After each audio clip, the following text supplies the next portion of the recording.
Story 1. Woman in white. I never believed in ghosts until I saw her standing in my headlights, blood soaking through white silk like spilled wine on fresh snow. It happened on Interstate 40, somewhere between Flagstaff and Albuquerque. The kind of empty stretch where you can drive for an hour without seeing another soul. I had been hauling auto parts from Phoenix to Denver for my company, pushing through the night to make my delivery deadline. The monotony of yellow lines and darkness had worn me down to nothing. The rest stop appeared like a mirage around 2 a.m. One of those forgotten places that exists only on trucker maps, with broken vending machines and bathrooms that smell like decades of neglect. But I needed sleep. My eyelids felt like sandpaper, and I had started seeing shapes in my peripheral vision that vanished when I turned my head. I pulled my semi into the far corner of the lot, away from the single flickering streetlight. The silence hit me immediately when I cut the engine.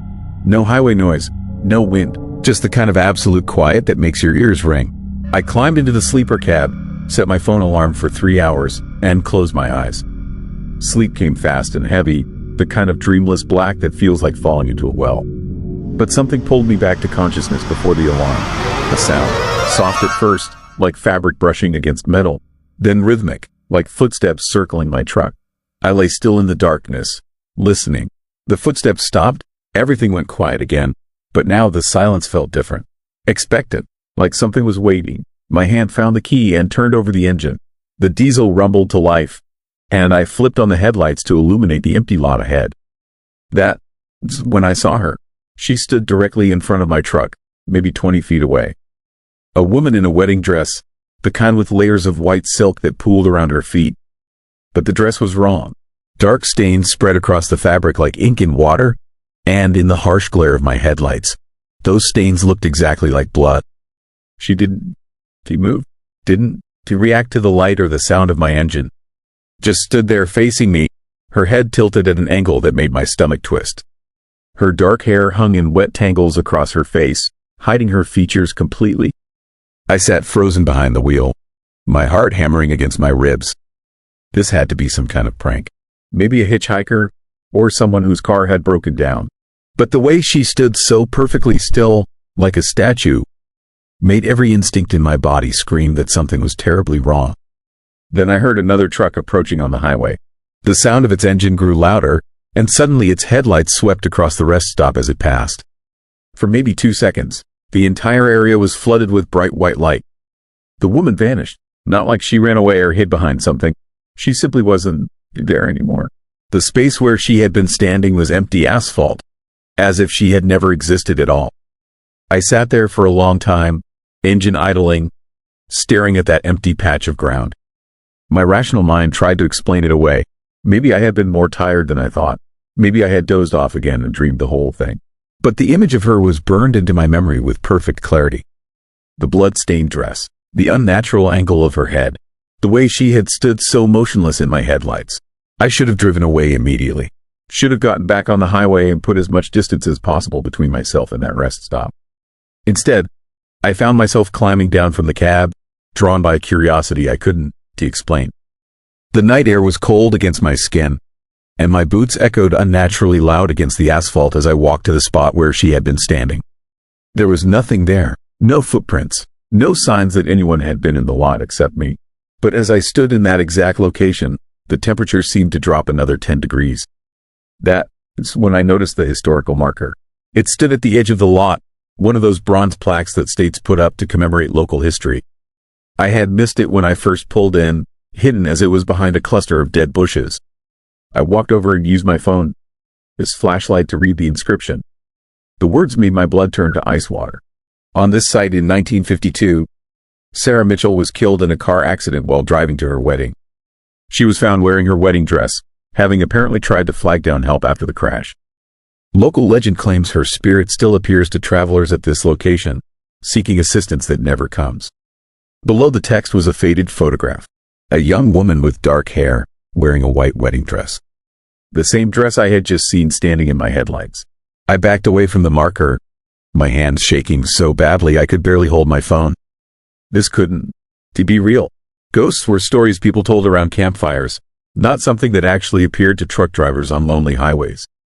But I knew what I had seen, and no amount of rationalization was going to change that.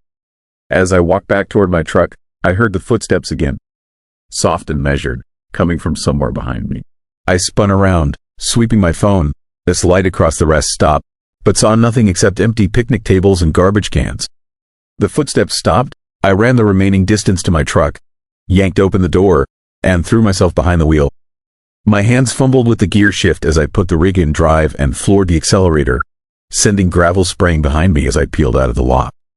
I didn't slow down until I reached the next town, where I pulled into a brightly lit truck stop and sat in the parking lot until sunrise, drinking coffee and trying to convince myself that what I had experienced was nothing more than a vivid dream brought on by exhaustion. But I knew better. 3 weeks later, I was hauling another load through the same stretch of highway. This time during daylight hours, because I had sworn never to drive that route at night again. As I passed the rest stop, I glanced over and saw 2 state police cars parked in the lot, their lights flashing. Curiosity got the better of me. I pulled over and walked back to see what was happening. A young police officer was interviewing a truck driver who looked like he had seen death itself. The driver was pale and shaking, gesturing wildly as he spoke. I caught fragments of his story as I approached. She was right there in my headlights, officer. Wedding dress covered in blood. Then she just disappeared when that other truck went by. The officer was taking notes, his expression professionally skeptical but patient. I had seen that look before. The look of someone who had heard this exact story multiple times. Sir, I interrupted, how often does this happen? The officer looked at me with tired eyes.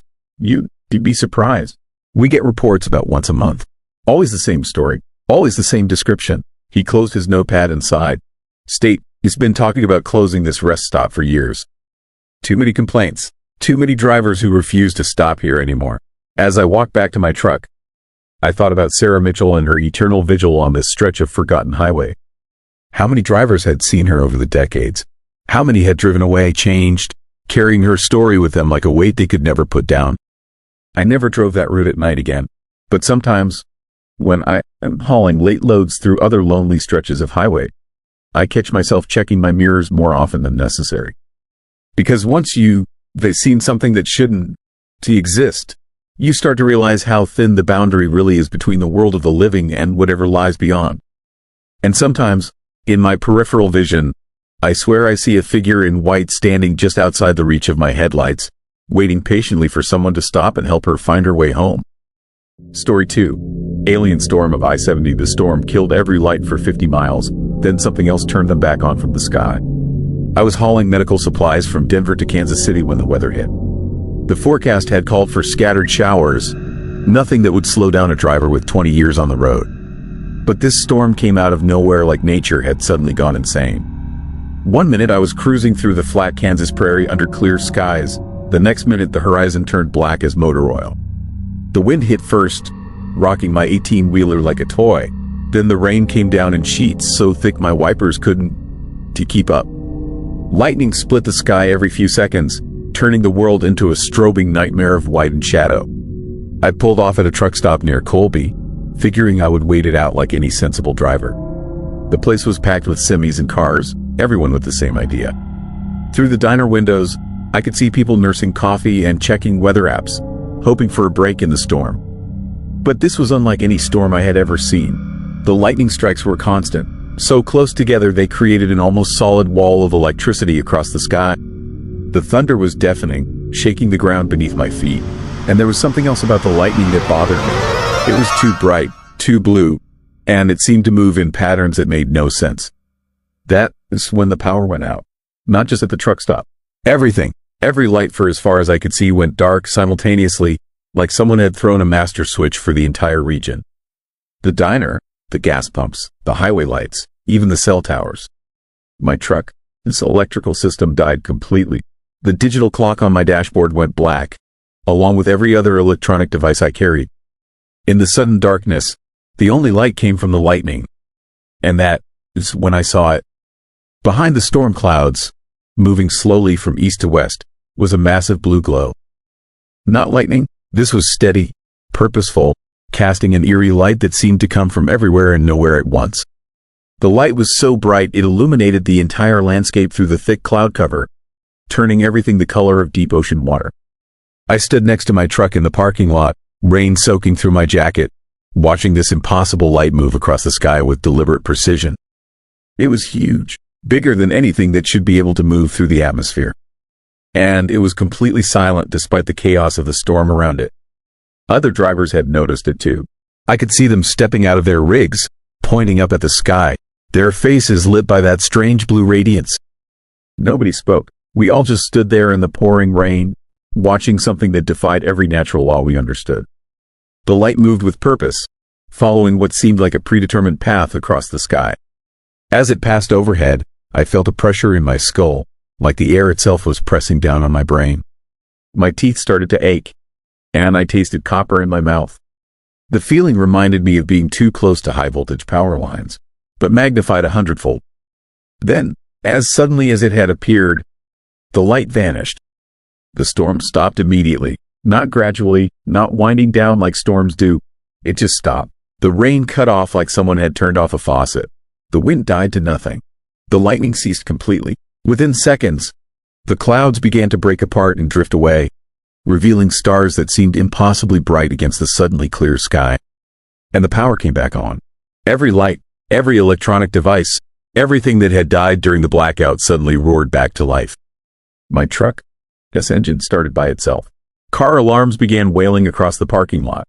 The diner's neon sign flickered and buzzed as it illuminated once again. But something was wrong with the electronics. My GPS showed impossible coordinates, placing me somewhere in the middle of the Pacific Ocean. My radio picked up stations that shouldn't exist, broadcasting in languages I had never heard. The digital clock on my dashboard was running backward, counting down instead of forward. I wasn't the only one experiencing problems. Other drivers were wandering around the parking lot, checking their phones and GPS units with confused expressions. One trucker near me was staring at his CB radio in disbelief as it picked up what sounded like air traffic control communications. But the voices were discussing flight patterns over cities that didn't exist. The strangest part was the silence. Despite having dozens of people in the parking lot, nobody was talking about what we had just witnessed. It was as if we had all made some unspoken agreement not to acknowledge the impossible thing that had passed over us. We checked our equipment, filled up our tanks, and got back on the road without a word about the blue light in the storm. I tried to convince myself it had been some kind of atmospheric phenomenon. Ball lightning, maybe, or reflected light from a military exercise, but I knew what I had seen, and it wasn't natural. The way it moved with such deliberate purpose, the complete power failure, the immediate cessation of the storm afterward.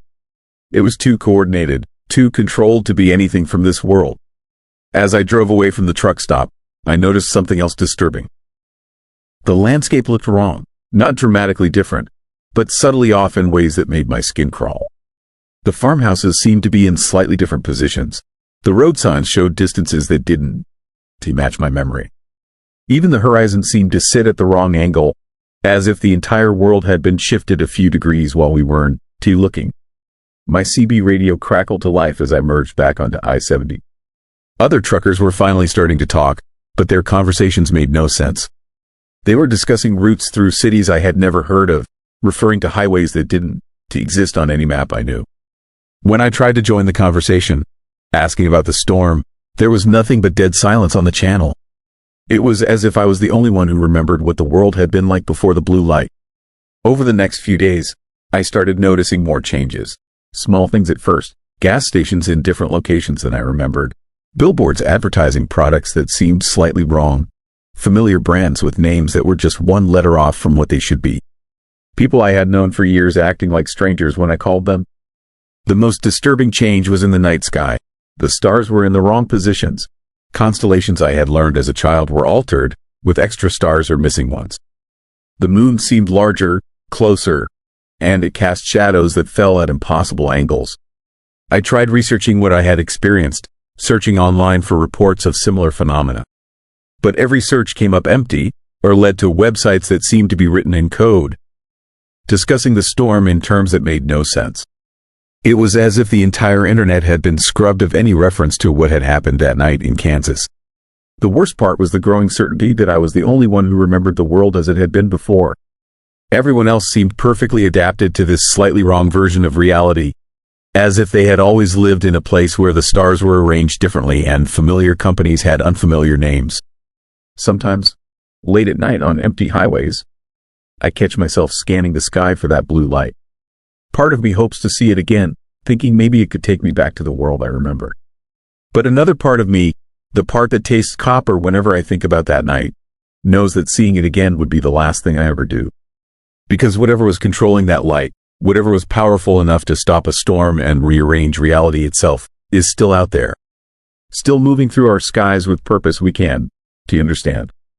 And the next time it decides to make changes, there might not be anyone left who remembers the world the way it used to be. Story 3. Thing that landed on the cab when something the size of a grown man with leathery wings crashes onto your truck at 70 miles per hour. You learn that monsters are real and they re-hunting on American highways. I was hauling a load of construction equipment from Phoenix to Denver, running through the night to beat a Monday morning deadline. Interstate 25 stretched empty ahead of me through the New Mexico desert, the kind of desolate landscape where you can drive for hours without seeing another soul. My CB radio crackled occasionally with chatter from other long-haul drivers, but mostly it was just me, the road, and the darkness pressing against my windshield. That is when it came out of the sky. I saw the shadow first, a massive shape diving toward my truck from somewhere high above. My brain tried to process what I was seeing, but nothing made sense. It was too big to be a bird, too fast to be debris, and it was moving with obvious intent directly at my cab. The thing hit my windshield with enough force to make my entire rig shudder. I ducked instinctively, waiting for the explosion of safety glass that never came. Instead, I heard a sound like a wet canvas tarp being thrown against concrete, followed by the screech of claws scratching across metal. Whatever had struck my truck was now underneath my cab. I could hear it moving up there, massive and heavy, shifting its weight as it tried to maintain its grip on the smooth metal surface. The sound of claws scraping against steel sent ice water through my veins. Through my CB radio, I could hear the confused voices of other drivers who had witnessed the collision, asking if I was all right, if I knew what had hit me. But I couldn't answer them. I was too busy fighting to keep my truck on the road as the thing on my roof threw my center of gravity completely off balance. The creature was making sounds now. Not quite animal noises, not quite human, but something that fell into the uncanny valley between the two. Deep, guttural breathing mixed with what sounded almost like frustrated growling. It was trying to find a way inside my cab, and the thought of those claws piercing through the thin metal roof made my hands shake on the steering wheel. I gradually reduced my speed and pulled onto the shoulder, hoping the creature would lose interest and fly away. But as my truck came to a stop, I heard it moving with more purpose, concentrating its efforts on the area directly above my head. The roof began to buckle slightly under its weight. That's when I made the mistake of looking up. Through the sleeper window behind my seat, I caught a glimpse of the thing silhouetted against the star-filled sky. What I saw defied every natural law I understood. It was roughly the size and shape of a man, but covered in dark leathery skin that seemed to absorb light rather than reflect it. Massive wings stretched from its shoulders, easily spanning 20 feet when fully extended. But it was the head that made my blood freeze. The creature's skull was elongated and predatory, with features that seemed like a nightmarish fusion of bat and human. Its eyes reflected the dim light from my cab like polished coins, and when it opened its mouth, I could see rows of needle-sharp teeth designed for tearing flesh. This wasn't some unknown species of large bird or exotic bat that had escaped from a zoo. This was something that should not exist. Something that belonged in the realm of mythology and folklore, not perched on the roof of my truck on a modern American highway. The creature suddenly stopped its attempts to break through the roof and went completely still. I could feel its attention focus on something in the distance, and through my mirrors, I saw the headlights of another vehicle approaching from behind. Without warning, the thing launched itself from my truck.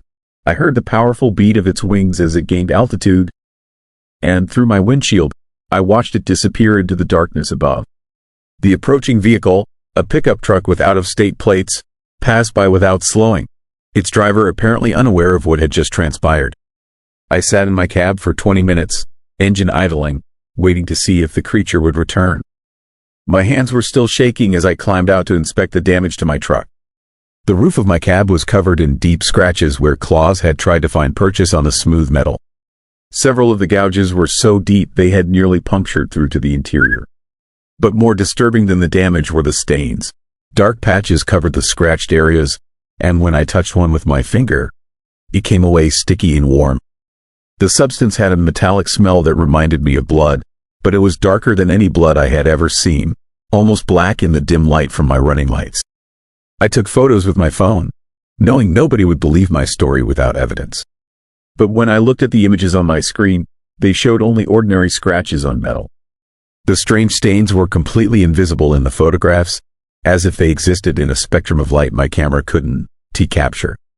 The rest of my drive to Denver passed without incident, but I couldn't shake the memory of those predatory eyes staring down at me through the sleeper window. I kept checking my mirrors, half expecting to see the creature following me through the sky, waiting for another opportunity to attack.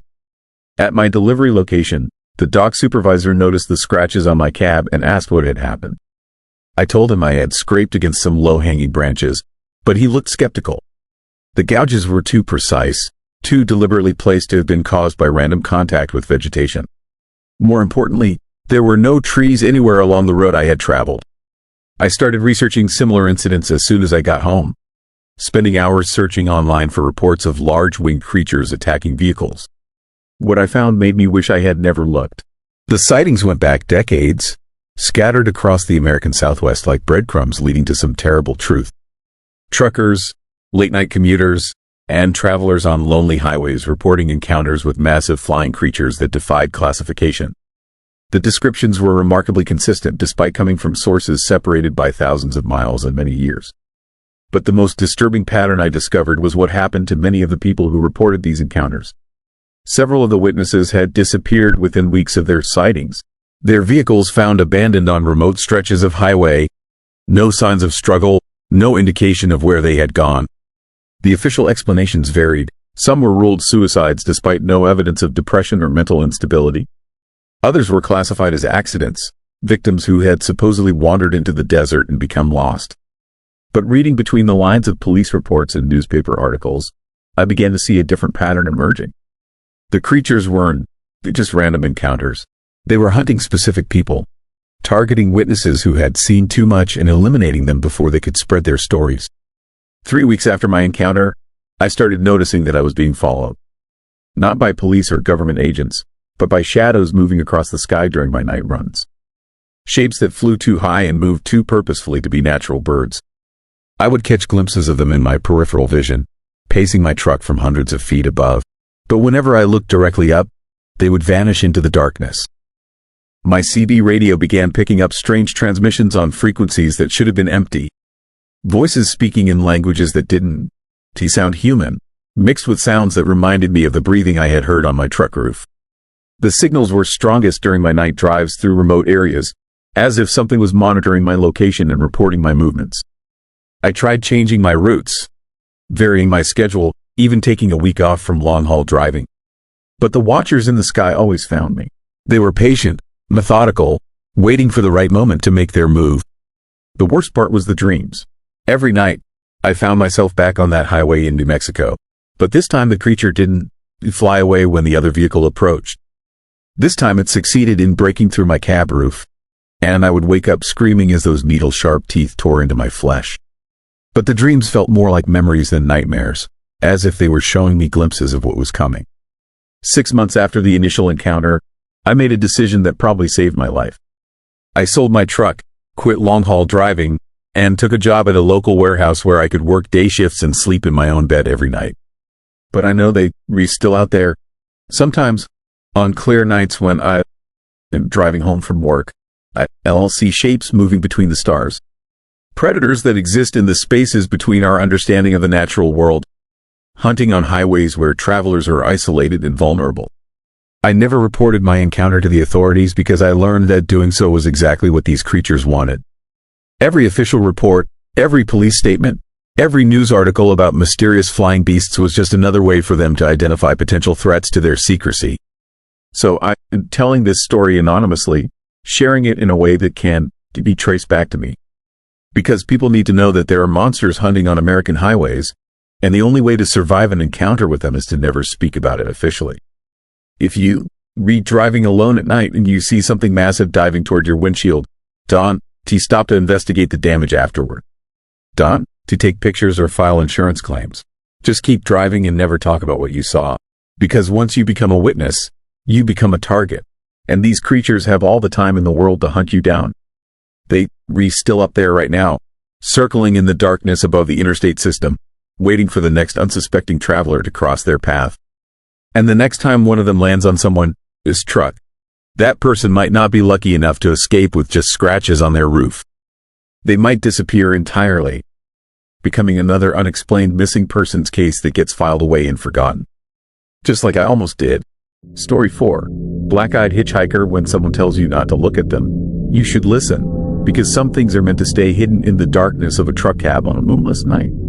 I picked him up on Highway 50 in Nevada, that stretch they call the loneliest road in America for good reason. It was past midnight, and I hadn't seen another vehicle for over an hour when my headlights caught the figure standing beside the asphalt with his thumb out.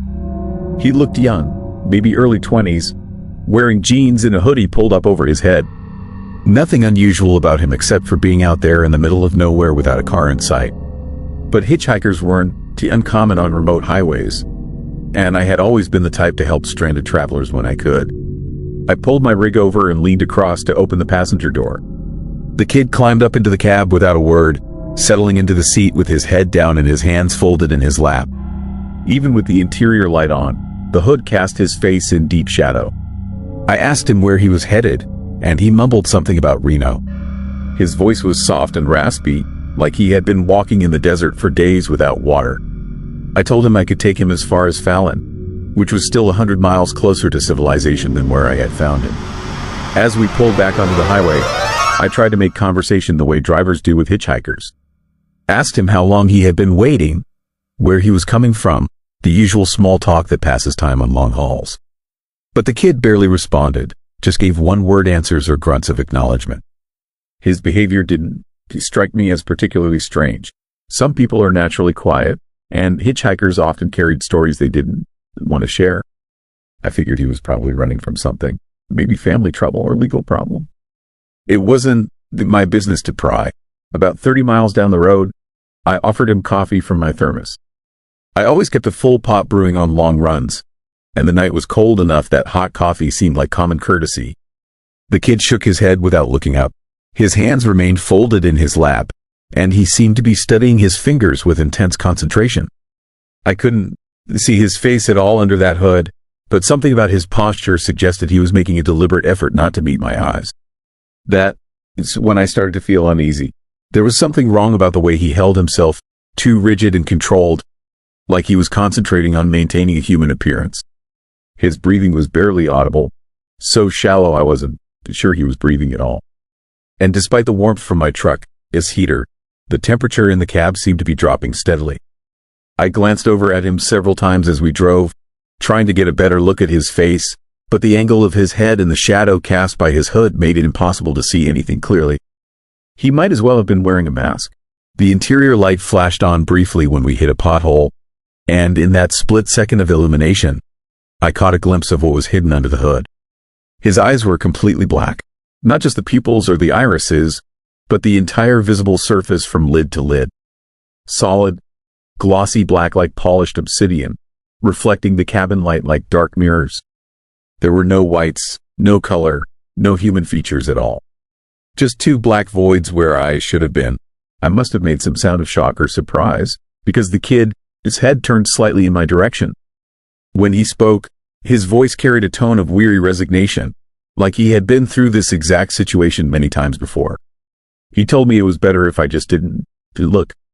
My hands were shaking on the steering wheel, and I could feel sweat beading on my forehead despite the cold air in the cab. Every rational part of my brain was screaming at me to pull over and get this thing out of my truck immediately. But another part of me, the part that had been driving these lonely roads for 20 years, knew that stopping in the middle of nowhere with something inhuman sitting next to me might be the worst mistake I could make. I kept driving, staring straight ahead at the yellow lines, trying not to think about what was sitting in my passenger seat. The kid had gone completely silent again, but I could feel those black eyes watching me, studying me, waiting to see what I would do next. The temperature in the cab continued to drop until I could see my breath fogging in the air. Frost began forming on the inside of my windows, creating patterns that looked almost like writing in some language I didn't recognize.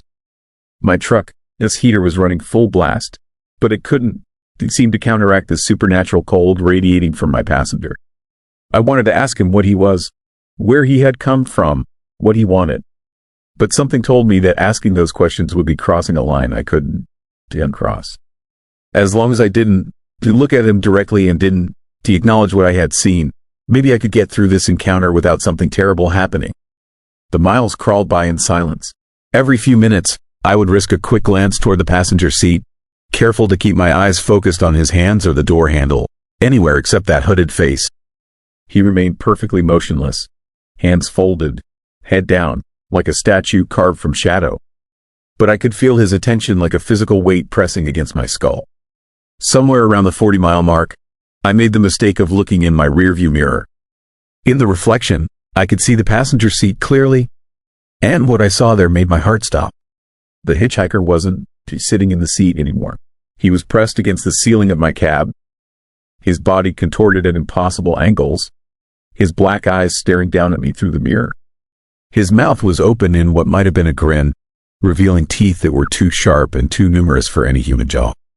I jerked my eyes back to the road, telling myself it was just a trick of the mirror, a distortion caused by the angle and the darkness.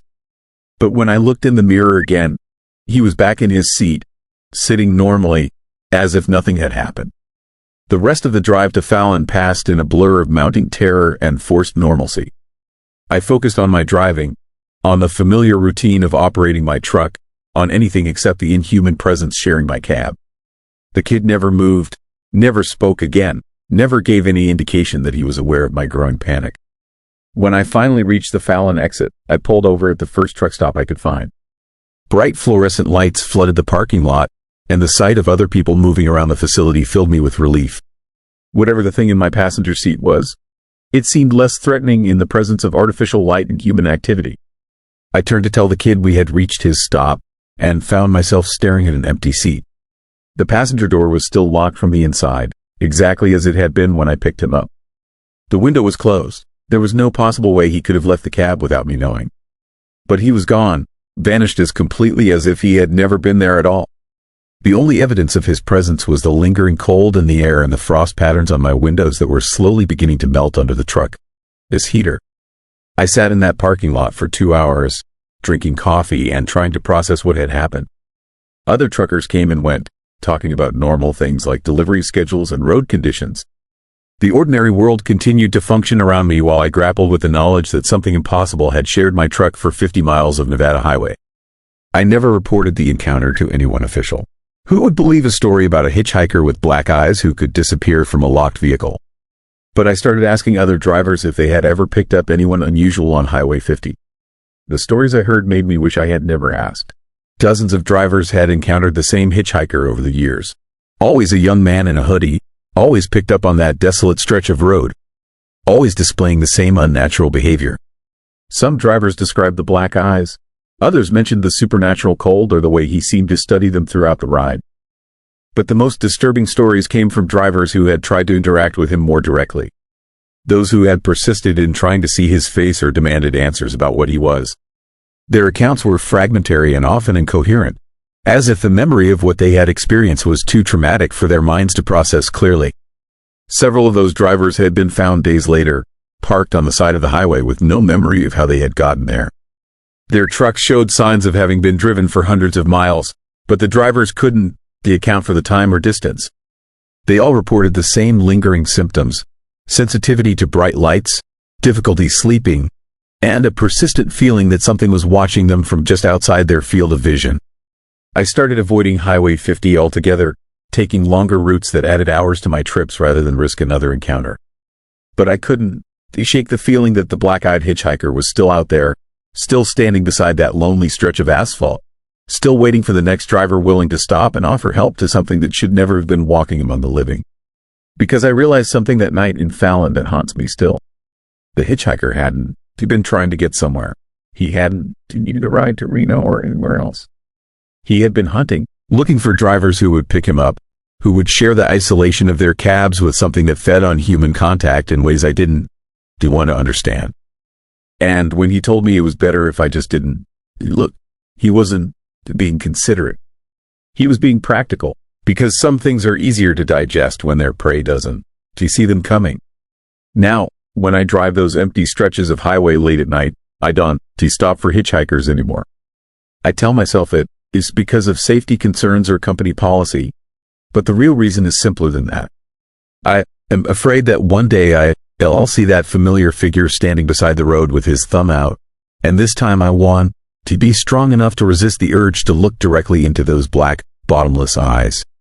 And when that happens, I have a feeling I'll discover what really happens to drivers who ask too many questions about passengers who shouldn't to exist. Story 5. Man in the black jumpsuit. I woke up 15 miles from where I fell asleep, surrounded by state troopers who swore they saw someone in a black jumpsuit running from my truck into the woods. The problem was that my doors were still locked from the inside, my keys were in my pocket, and I had no memory of driving a single mile. 80,000 pounds of truck and trailer had been moved across Kansas farmland without leaving a single tire track or disturbing a single blade of grass in the field where I had parked the night before. My name is Danny, and I haul livestock feed across the Midwest. Corn, soybeans, protein supplements, the kind of bulk cargo that keeps family farms operating from Nebraska to Ohio. It is honest work that requires long hours and careful attention to delivery schedules, but it also means spending most nights parked in remote locations where the only company is the sound of wind across empty fields.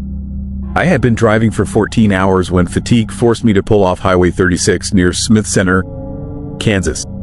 It was just past midnight, and I needed to grab some sleep before making my final delivery in Salina the next morning. I found what looked like an abandoned truck stop about 5 miles off the main highway, a cracked asphalt lot surrounded by tall grass and rusted fence posts. The place had obviously been closed for years. Weeds grew through cracks in the pavement, and the old fuel pumps stood like metal skeletons against the star-filled sky. But it was level ground away from traffic, and I could see for miles in every direction, which made it perfect for a mandatory rest break. I performed my standard security routine before settling in for the night. Locked both doors, activated the alarm system, checked that all my cargo seals were intact. My trailer was loaded with 26 tons of pelleted feed bound for a dairy operation outside Salina, valuable enough to attract thieves but not interesting enough to draw attention from law enforcement. The sleeper berth in my cab was comfortable but cramped, barely wide enough for a single person and dominated by the constant hum of my auxiliary power unit. I had spent hundreds of nights in that small space, and I knew every sound my truck made when it was parked and powered down for the night. The diesel engine ticking as it cooled, the occasional creak of the trailer settling on its suspension, the whisper of wind around the cab mirrors. But sometime around 3 a.m, I began hearing sounds that did not belong. Footsteps on gravel, slow and deliberate, circling my truck like someone was conducting an inspection.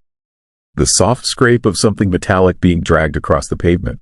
Most disturbing was a rhythmic tapping sound, like someone drumming their fingers against the side of my trailer in a complex pattern that seemed almost like a coded message.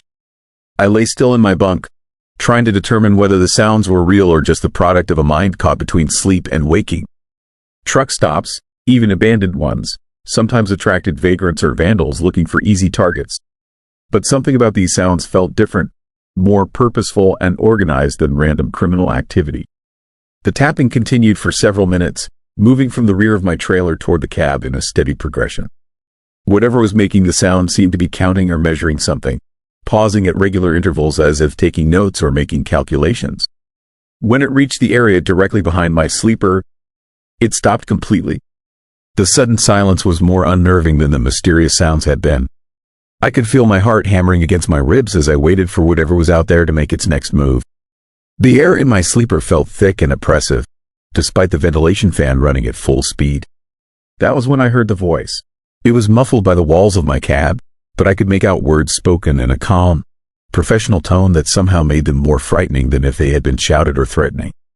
The voice belonged to a man, possibly middle-aged, with the kind of measured speech pattern you might hear from a mechanic explaining a repair estimate or a doctor discussing test results.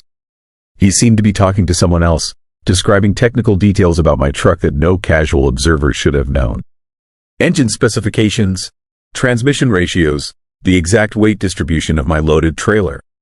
He spoke with the authority of someone who had intimate knowledge of commercial vehicle systems, but also with an underlying excitement that suggested this was more than routine professional interest. I reached for my cell phone to call for help, but the screen remained black despite the battery showing a full charge when I had checked it earlier. My CB radio was equally unresponsive, producing nothing but static when I tried to raise another driver on the emergency channel. The conversation outside continued for what felt like hours but was probably only minutes. I caught fragments of technical terminology mixed with phrases I could not understand, as if the speaker was switching between English and some other language. But the tone remained consistently calm and analytical, like someone documenting findings for a report. Eventually the voices faded away, replaced by the sound of footsteps moving away from my truck toward the abandoned truck stop building. I waited another hour before working up the courage to look outside, but when I finally peered through my sleeper window, the lot appeared empty. No people, no vehicles, no evidence that anyone had been there at all. I tried to convince myself that the whole episode had been a dream, but my nerves were too rattled to go back to sleep. I decided to start driving towards Salina early, even though it would put me ahead of schedule for my delivery appointment. Anything was better than spending the rest of the night in that desolate place with its invisible visitors and mysterious voices. But when I turned the key in my ignition, nothing happened. The engine turned over normally, all the electrical systems functioned properly, but the truck would not move. I could shift through all the gears, engage the clutch, press the accelerator to the floor, but the massive vehicle remained stationary as if it were anchored to the earth by invisible chains. I climbed out to inspect my truck, thinking that someone might have chocked my wheels or attached some kind of immobilization device. But the tires were clear, the air brakes were properly released, and there were no obvious mechanical problems that would prevent movement. More disturbing was what I found when I walked around my trailer to check the cargo seals. The numbers on the official tags were different from what I had recorded in my logbook. Not damaged or tampered with, but completely replaced with new seals bearing different serial numbers. I opened the trailer doors to inspect my cargo, and immediately knew that something impossible had happened. The pallets of feed were arranged differently than I remembered, stacked in configurations that would have required a forklift to accomplish. But more than that, some of the bags bore manufacturing dates that were weeks newer than when I had loaded them. It was as if my entire cargo had been replaced with identical products from a different production run, swapped out by someone with access to the same supplier and the same type of feed. But that would have required coordination between multiple parties and equipment that simply was not available in an abandoned truck stop in rural Kansas. I called my dispatcher to report the anomaly, but he insisted that I was at the wrong location. According to his GPS tracking system, my truck was 15 miles away on the shoulder of Highway 36, exactly where it should be for my scheduled delivery time. He seemed confused when I described my surroundings, repeatedly asking me to double-check my position. That was when I noticed that the sun was rising in the wrong direction. If I was still parked at the abandoned truck stop where I had spent the night, the sun should have been coming up behind my trailer. Instead, it was shining directly into my windshield from the east, which meant I was facing the opposite direction from where I had parked. I started my engine again, and this time the truck responded normally. I drove toward what I thought was the highway, but instead of the rural road I had taken to reach the truck stop, I found myself on a 4-lane divided highway with mile markers that indicated I was already on Highway 36, miles closer to Salina than I should have been. My fuel gauge showed that I had used exactly the amount of diesel that would be required for a 15-mile drive, but I had no memory of driving anywhere. My electronic logbook showed a gap of several hours with no recorded activity, as if my truck had simply teleported from one location to another without any human involvement. That was when I saw the state trooper cars in my mirrors. 3 Kansas Highway Patrol vehicles were following me with their emergency lights activated, and I could see through my CB radio that they were attempting to contact me on multiple channels. I pulled over to the shoulder and waited as the troopers approached my cab with the cautious movements of officers who were not sure what they were dealing with. The lead trooper explained that they had been monitoring reports of a suspicious vehicle parked on the highway shoulder since dawn. Multiple motorists had called to report a large truck parked in an unsafe location, but when the troopers arrived to investigate, they found my truck empty with the engine running and the doors locked. They had been preparing to have it towed when they saw me climb into the cab from the passenger side, even though they had been watching the vehicle continuously and had not seen anyone approach it. More disturbing was their report of seeing a figure in a black jumpsuit running from the area into the adjacent cornfield just as I appeared in the driver's seat.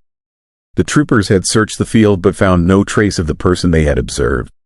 No footprints, no disturbed vegetation, no evidence that anyone had passed through the area. But all 3 officers insisted they had seen the same thing. A tall figure in dark clothing moving away from my truck with inhuman speed just as I materialized in the cab. They asked me to explain how I had gotten into a locked vehicle and where I had been for the past several hours. I told them the truth about parking at the abandoned truck stop and waking up in my current location, but I could see they did not believe me. The story sounded impossible even to my own ears. One trooper took photos of my truck and trailer, documenting the position and condition of everything for his report. Another interviewed me extensively about my activities during the missing hours, clearly suspecting that I had been involved in some kind of illegal activity. The third searched the area around my truck, looking for evidence of how an 80,000-pound vehicle could have been moved without leaving any trace. They found nothing that supported any conventional explanation for what had happened. Eventually, they allowed me to continue to my delivery, but not before warning me that the incident would be investigated further. They took down all my information and advised me to contact them immediately if I remembered anything else about the missing hours. I completed my delivery in Salina without incident, but the receiving dock supervisor mentioned something that made my blood run cold. He said that my cargo seals did not match the numbers on his paperwork, and that the feed I was delivering appeared to be from a production run that had not yet been manufactured according to his supplier records. But the feed was exactly what he had ordered, delivered on time and in perfect condition. He signed my delivery receipt and suggested that there had probably been a clerical error somewhere in the supply chain. Administrative mistakes were common in agricultural logistics, and nobody wanted to delay operations because of mismatched paperwork. I drove home to Missouri in a daze, trying to process what had happened and what it might mean. Over the next few weeks, I researched the area where I thought I had parked, but I could find no evidence that an abandoned truck stop had ever existed at that location. Satellite imagery showed only farmland and rural roads, with no structures that matched my memory of the place. I also discovered something that made me question not only that night but my entire understanding of how the world worked. The feed I had delivered to Salina was part of a special nutritional program that was still in the experimental phase, not yet approved for general distribution. According to the manufacturer, only a handful of test batches had been produced, and all of them were accounted for in secure facilities. Yet somehow I had delivered 26 tons of this experimental feed to a dairy operation that should not have had access to it, using cargo seals that had never been issued by the shipping company. The man in the black jumpsuit had not just moved my truck. He had somehow replaced my cargo with products that did not yet exist, using documentation that had never been created, delivering goods to customers who were not supposed to receive them. I have continued driving the same routes through Kansas and surrounding states, but I have never again found the abandoned truck stop where this all began. Sometimes I catch glimpses of figures in dark clothing at the edges of my vision when I am driving through remote areas, but they disappear when I look directly at them. Other drivers have reported similar experiences, waking up in locations different from where they parked, finding their cargo mysteriously altered, encountering state troopers who describe seeing figures in black jumpsuits fleeing from their vehicles. But nobody talks openly about these incidents because they sound too crazy to be believed. I think we are being watched and studied by someone or something that has technology far beyond our understanding. They can move our trucks without our knowledge, alter our cargo without detection, and manipulate time itself to create gaps in our memory and experience. But I also think they are testing us, evaluating our reactions to impossible situations, documenting our behavior when confronted with evidence that reality is not as stable as we believe. The man in the black jumpsuit is not trying to harm us. He is trying to understand us, and that might be the most frightening possibility of all. Story 6. Corpse in the road. I never should have taken that shortcut through Montana. Never should have trusted my GPS when it suggested that unmarked road cutting through the mountains. But diesel was pushing $5 a gallon, and shaving 40 miles off my route to Seattle meant saving money I desperately needed. Now, 3 years later, I still wake up screaming, still see those yellow eyes watching me from the darkness, still smell that sweet, rotting stench that clung to my truck for weeks afterward. My name is Jake Morrison. I've been driving long-haul trucks for 22 years, and I've seen everything these American highways can throw at you. Meth heads trying to hijack your load at rest stops. Black ice that sends 18-wheelers sliding off mountain passes. Exhaustion hallucinations that make you see things that aren't there. But what I found on Highway 287 outside Townsend, Montana, on that moonless October night wasn't any of those things. It was real. God help me, it was real. The temperature had dropped to 19 degrees when my headlights caught something in the road ahead. At first, I thought it was a deer carcass. Montana roads are littered with them in autumn. But as I downshifted and the engine brake roared, illuminating more of the scene in my high beams, my blood turned to ice water. This wasn't any deer. It was human-shaped, but wrong. So fundamentally wrong that my brain struggled to process what I was seeing. The body lay spread eagle across the yellow center line, and where the head should have been, there was only a ragged stump of vertebrae and torn muscle. The skin had been completely removed, leaving only glistening red muscle and white tendons exposed to the freezing air. Steam rose from it in thin wisps, meaning it was fresh. Very fresh. I stopped the truck about 30 feet away, my hands shaking on the wheel. The rational part of my brain screamed at me to call 911, but my phone showed no bars. Not unusual for this stretch of nowhere. The CB radio crackled with static when I tried channel 19. Nothing but dead air. The smart move would have been to carefully drive around it and report it at the next town. That is what any sensible person would do, but something made me grab my flashlight and climb down from the cab. Maybe it was the 20 years of first aid training, the naive hope that somehow this person might still be alive. Or maybe it was something else, some morbid curiosity that overrode my better judgment. The moment my boots hit the asphalt, I knew I'd made a mistake. The forest on both sides of the road was completely silent. No insects, no wind, no nocturnal birds, just my breathing and the tick of my cooling engine. The beam of my flashlight swept across the corpse, revealing details that still haunt me. The muscle tissue wasn't torn or hacked. It looked almost surgical, like someone had carefully peeled the skin away in one piece. The fingers and toes were intact but cleaned down to the bone, gleaming white in my light. Then I noticed the smell, not the copper tang of blood or the sour stench of death, but something sweet and chemical, like formaldehyde mixed with honey. It made my eyes water and my throat close up. I stumbled backward, and that is when I saw them. The coyotes emerged from the tree line like ghosts. Not one or two, but dozens. They moved like normal coyotes, didn't slink or prowl. They walked upright for a few steps before dropping to all fours, their movements synchronized like they were controlled by a single mind. Their eyes reflected my flashlight in perfect amber circles, and they formed a semicircle around me and the corpse. But they weren't looking at the body. They were looking at me. They encountered coyotes before. They were usually skittish, running from humans unless they were rabid or protecting pups. These animals showed no fear. They sat on their haunches, perfectly still, watching, waiting. The largest one, a massive male with a scarred muzzle, tilted its head at an impossible angle, almost 90 degrees, like it was trying to understand what I was. My grandfather was Lakota, and he used to tell me stories about skinwalkers, shapeshifters that could take animal form. I always dismissed them as folklore, campfire tales to scare children. But standing there in that freezing darkness, surrounded by those unnatural creatures, his words came flooding back. They hunt in packs, he said, and they leave their victims skinless, stealing their appearance to walk among us. The large coyote stood up on its hind legs. I swear on my mother's grave, it stood up like a person and took 3 stumbling steps toward me. Its front legs hung at its sides like arms, and its jaw moved like it was trying to speak. That is when I ran. I've never moved so fast in my life. I scrambled up into my cab, slammed the door, and threw the truck in gear. The coyotes didn't chase me. They just watched as I carefully maneuvered around the corpse, my wheels crushing broken glass I hadn't noticed before. In my side mirror, illuminated by my taillights, I saw them converge on the body, but not to feed. They formed a circle around it, and the last thing I saw before the darkness swallowed them was the large one dragging the corpse off the road by one ankle, walking upright, pulling it into the forest. I drove for 3 straight hours before stopping, my hands welded to the steering wheel, checking my mirrors constantly for yellow eyes. When I finally reached a truck stop near Great Falls, I called the Montana Highway Patrol from a payphone. They sent units to investigate, but they found nothing. No body, no blood, not even footprints, just broken glass on the asphalt and my tire tracks going around something that was no longer there.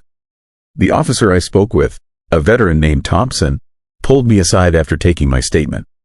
He told me I wasn't the first trucker to report something on that stretch of 287. Over the past 5 years, 7 drivers had called in similar sightings. Bodies in various states of mutilation, always skinless, always fresh, and always gone by the time authorities arrived. He also mentioned something that made my blood run cold. 3 truckers who regularly ran that route had gone missing in the same time frame. Their rigs were found abandoned, engines running, doors open. No signs of struggle, just gone. Thompson advised me to find a different route to Seattle. I took his advice. I've researched extensively since that night, diving into missing persons cases across Montana and the surrounding states. There is a pattern nobody wants to acknowledge. Skinless bodies discovered by isolated witnesses, disappearing before investigation, people vanishing from remote areas, especially those traveling alone at night. And always, reports of unusual animal behavior in the vicinity. 6 months after my encounter, I saw a news report that stopped me cold. A man had been found wandering naked and disoriented near Townsend, claiming to be Tom Rodriguez, a trucker who had gone missing 3 years earlier. His family confirmed his identity through dental records and tattoos, but something was off. His wife said he acted different, moved different, even smelled different. She described it as sweet, like honey. 2 weeks later, she disappeared. They found her car on Highway 287, engine running, door open. They never found her. I think about that corpse every night. Was it human? Was it something trying to become human? Or was it a warning, a territorial display meant to keep people away from something we were not meant to find? I'll never know because I'll never go back. I take the long way to Seattle now, adding 300 miles and burning extra diesel I can to afford. Other drivers mock me for it, calling me superstitious. Let them laugh. They didn't. You see those coyotes stand up. They didn't. You watch that thing drag a skinless corpse into the darkness like it weighed nothing. Sometimes, late at night when I am driving through empty highways, I catch a sweet smell through my vents, just for a second. My hands start shaking, and I check my mirrors for yellow eyes. I had my truck detailed 5 times, but that smell still comes back. It is following me, or maybe it marked me that night. Maybe I am living on borrowed time, and one night I'll end up on some empty road, my skin carefully removed, my body steaming in the cold while something that looks exactly like me drives my truck into the darkness. They started carrying a loaded shotgun in my cab, which is illegal in most states. I don't care anymore. If those things come for me, I won, to go quietly. But deep down, I know it won. To matter, whatever I saw that night wasn't afraid of me or my truck or any weapon I might carry. It was curious, patient, and it is still out there on Highway 287, waiting in the darkness with its pack, standing upright when no one is watching, practicing how to be human. If you ever find yourself driving through Montana at night and your GPS suggests a shortcut through the mountains, don't take it. Stay on the main highways where there are lights and other cars and cell phone service. And if you see something in the road that doesn't look right, don't stop. Don't even slow down. Because once they know you, they've seen them. Once they know you know what they really are, you become part of their secret. And secrets that dark, don't let witnesses live for long. I am writing this from a motel room in North Dakota, 500 miles from that cursed highway. But distance doesn't matter anymore. Last night, I heard coyotes howling outside my window. This morning, I found tracks in the snow beneath my truck. They were coyote tracks that suddenly became human footprints, then back to coyote. The change happened mid-stride. They were coming for me. I can smell that sweet formaldehyde honey getting stronger every day. So I am posting this story everywhere I can, hoping someone will believe it, hoping someone will investigate that stretch of Highway 287 with proper equipment and backup. Don't go alone. Don't go at night. And whatever you do, don't stop for the corpse in the road. Because it's not really dead. It's bait. Story 7. Shapeshifter at the meetup. I should have known something was wrong when the dogs went quiet. My name is Marcus, and I drive freight across the Midwest. 23 years behind the wheel, hauling everything from auto parts to medical supplies down endless stretches of Interstate E. I thought I had seen it all. Every truck stop horror story, every weird encounter at a rest area, every strange thing that happens when you spend your life in the spaces between towns where normal rules do not seem to apply. I was wrong. It started 3 weeks ago on a run from Chicago to Denver. Standard cargo pickup, nothing unusual about the paperwork. The shipper wanted the handoff done at a specific location, an abandoned truck stop off Highway 30 in Nebraska. These kinds of meets were not uncommon in my line of work. Sometimes companies wanted discreet transfers away from busy terminals. Usually meant expensive cargo or sensitive materials. I arrived at the coordinates around 2 in the morning. The old truck stop had been closed for years, its neon signs dark and cracked, weeds growing through the parking lot asphalt. My headlights swept across rusted fuel pumps and broken windows as I positioned my rig in the designated spot. The other driver was supposed to meet me here at 3. The night was still, unnaturally still. I had been driving these rural highways long enough to know the sounds they made. Wind through abandoned buildings, distant traffic, the scurrying of small animals. But this place was silent, dead silent. Even the insects had gone quiet. I decided to catch some sleep before the handoff. My sleeper cab was comfortable enough, and I had learned long ago to rest whenever the opportunity presented itself. The roads could be unforgiving to tired drivers. I must have dozed off around 2:30, because the next thing I remember was being jolted awake by the sound of barking. Aggressive, territorial barking, the kind that makes your skin crawl and your heart race before you are even fully conscious. My digital clock read 2:58 a.m. The barking was close, right outside my truck. I sat up in my bunk, trying to shake off the fog of interrupted sleep. Through the thin curtains of my sleeper cab, I could see movement in the parking lot.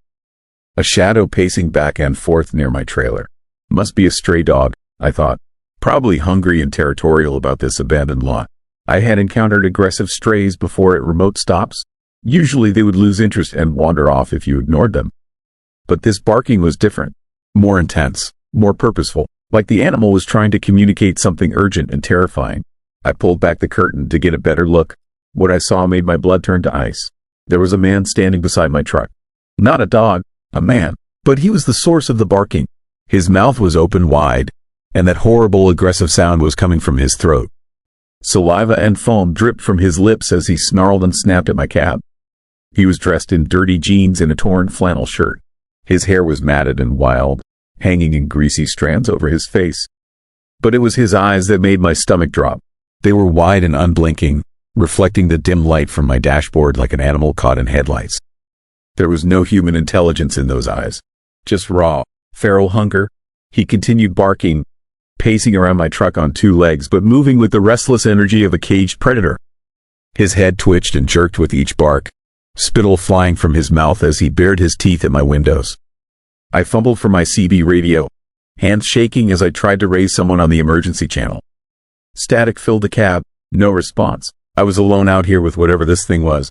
The barking stopped. Silence returned to the parking lot, but somehow it felt even more threatening than the noise had been. I pressed my face to the window, scanning the darkness for movement. Where had he gone? A wet thud against my passenger side window made me jump backward. He was there, pressed against the glass, his face distorted and wild. His tongue lolled out as he panted, leaving streaks of condensation on the window. His fingernails scraped against the glass as he tried to find purchase, leaving long scratches in the surface. I had to get out of there. My hands moved automatically to the ignition. The diesel engine roared to life, and I threw the transmission into drive. The man-thing jumped back from the truck, startled by the sudden noise and movement. As I began to pull forward, he dropped to all 4s. I will never forget what happened next as long as I live. This grown man, this human being, began chasing my truck on his hands and knees. But he was not crawling. He was running, actually running on all 4s with a speed and coordination that should have been impossible. His limbs moved in perfect synchronization, like a wolf in pursuit of prey. His back arched and flexed as he bounded after my trailer, covering ground faster than any person should be able to move in that position. The barking returned, echoing off the abandoned buildings as he gave chase. I pressed harder on the accelerator, my heart hammering against my ribs. In my side mirror, I watched him keeping pace with my truck even as I reached 30 miles per hour. He was snapping at my rear tires, his jaws opening and closing with wet clicking sounds that I could somehow hear over the noise of my engine. 40 miles per hour. Still chasing. His movements were becoming more frantic, more desperate. Saliva streamed behind him in the wind as he barked and snarled at my wheels. 50 miles per hour. Finally, he began to fall behind. But he did not give up.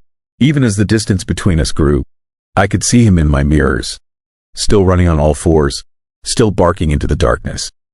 I did not slow down until I reached the next town, 15 miles down the highway. My entire body was drenched in sweat, and my hands were cramping from gripping the steering wheel so tightly. I called the shipping company from a truck stop payphone. The dispatcher had never heard of the cargo pickup I was supposed to make. There was no record of any shipment, no other driver scheduled to meet me, no legitimate reason for me to have been at that abandoned location. Someone had sent me there deliberately. Someone who knew I would be alone and vulnerable in the middle of the night. I spent the next week trying to convince myself that I had experienced some kind of hallucination brought on by stress and sleep deprivation. Drivers sometimes saw strange things during long hauls. The mind could play tricks when pushed to its limits, but I could not explain away the scratches on my passenger window. 4 parallel gouges in the glass, exactly where his fingernails had scraped as he pressed his face against it. I started asking other drivers about similar experiences. Most just shook their heads and changed the subject, but a few had stories. Always the same pattern: mysterious cargo pickups at remote locations, encounters with people who behaved like animals, men and women who moved wrong, who made sounds that humans should not be able to make. One driver told me about a woman he had encountered at a rest area in Wyoming. She had been crouched behind a dumpster, growling at him when he approached. When he got back to his truck, she followed him on all fours, howling like a coyote until he drove away. Another described a group of people he had seen near an abandoned gas station in New Mexico. They were moving together in a pack, communicating with barks and yips. When they noticed his headlights, they scattered in different directions, but not by standing and running. They fled on their hands and knees, disappearing into the desert like a pack of wild animals. The stories were always the same: remote locations, people who had lost their humanity, encounters that left drivers questioning their own sanity. I started carrying a camera in my cab, hoping to document whatever was happening out there. But weeks passed without another incident. I began to think that maybe it had been an isolated experience, some kind of random encounter with a mentally ill person. Then I got another call about a pickup. Same type of arrangement: remote location, middle of the night, discreet handoff. This time it was an old truck stop in Kansas, abandoned for even longer than the Nebraska location. Every instinct told me not to go, but I needed the work, and the money was too good to pass up. Besides, I was prepared this time.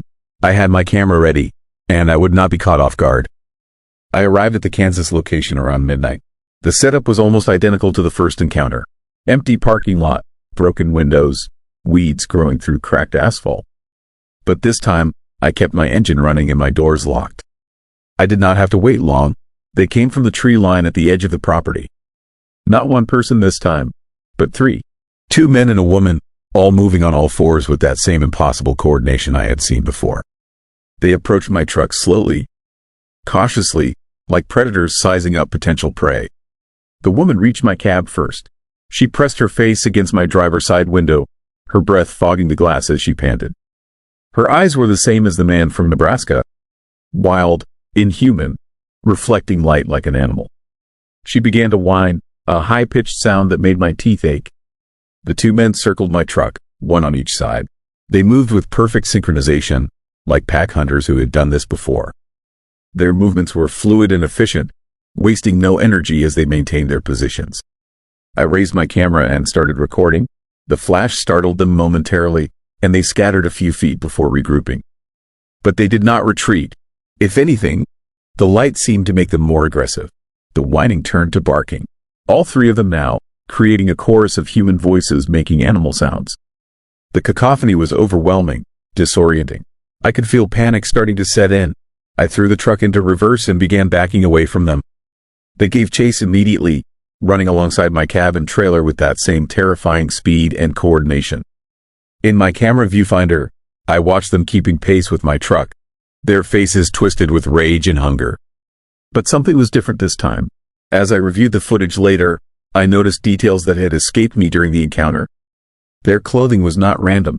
All 3 were wearing similar outfits: khaki pants, work shirts, steel-toed boots, like uniforms, and their movements, while animal-like, showed signs of training. They worked together with military precision, coordinating their positions to surround my truck and cut off escape routes. This was not random madness. It was organized. Someone was training people to behave like animals. Someone was sending drivers to remote locations where these human predators waited in ambush. I turned the footage over to the FBI, but they were skeptical. Without more evidence, there was little they could do. The locations I described were in different states, different jurisdictions. And my video, while disturbing, could potentially be explained as some kind of performance art or elaborate hoax. But they did provide me with one piece of information that chilled me to the bone. There have been 17 truck drivers reported missing in the Midwest over the past 2 years. All had been on routes that took them through remote areas at night. All had been carrying valuable cargo. None of their trucks had ever been found. I stopped taking jobs that required remote pickups. I stuck to major highways, well-lit truck stops, scheduled deliveries with proper documentation. For months, nothing happened. I began to hope that I was done with whatever nightmare I had stumbled into. Then last week, I received a call from my dispatcher. High-value cargo, excellent pay, pickup location to be provided at the last minute for security reasons. Against my better judgment, I agreed to take the job. The coordinates they gave me were for a location I recognized, the same abandoned truck stop in Nebraska where this all began. I am parked there now, writing this account on my laptop while I wait. It is 2:45 a.m., and the other driver is supposed to arrive in 15 minutes. But I know now that no other driver is coming. This is not about cargo. This has never been about cargo. The dogs have gone quiet again. Even the insects have stopped their chirping. The silence is so complete that I can hear my own heartbeat echoing in my ears. Movement in the tree line. Multiple shapes emerging from the darkness. More than 3 this time. Maybe 6 or 7, all moving on all fours with that same predatory coordination. They have been hunting drivers like me, using fake job postings to lure us to remote locations where they can study us, test us, maybe worse. And each time they let me escape, they learned a little more about how to improve their trap. This time feels different. This time feels final. I can hear them now, padding across the parking lot asphalt, getting closer to my truck. Their breathing is rapid and shallow, like excited animals closing in on prey they have been tracking for weeks. I'm going to hit send on this message and upload it to every social media platform I can access. Maybe someone will find it. Maybe someone will understand what is happening out here in the spaces between towns, where normal rules do not apply and things that should not exist hunt in the darkness. If you are a driver reading this, be careful about those remote pickup jobs. Check the documentation carefully, trust your instincts, and remember that some of the most dangerous predators in this world still wear human faces. The barking has started again. Story 8.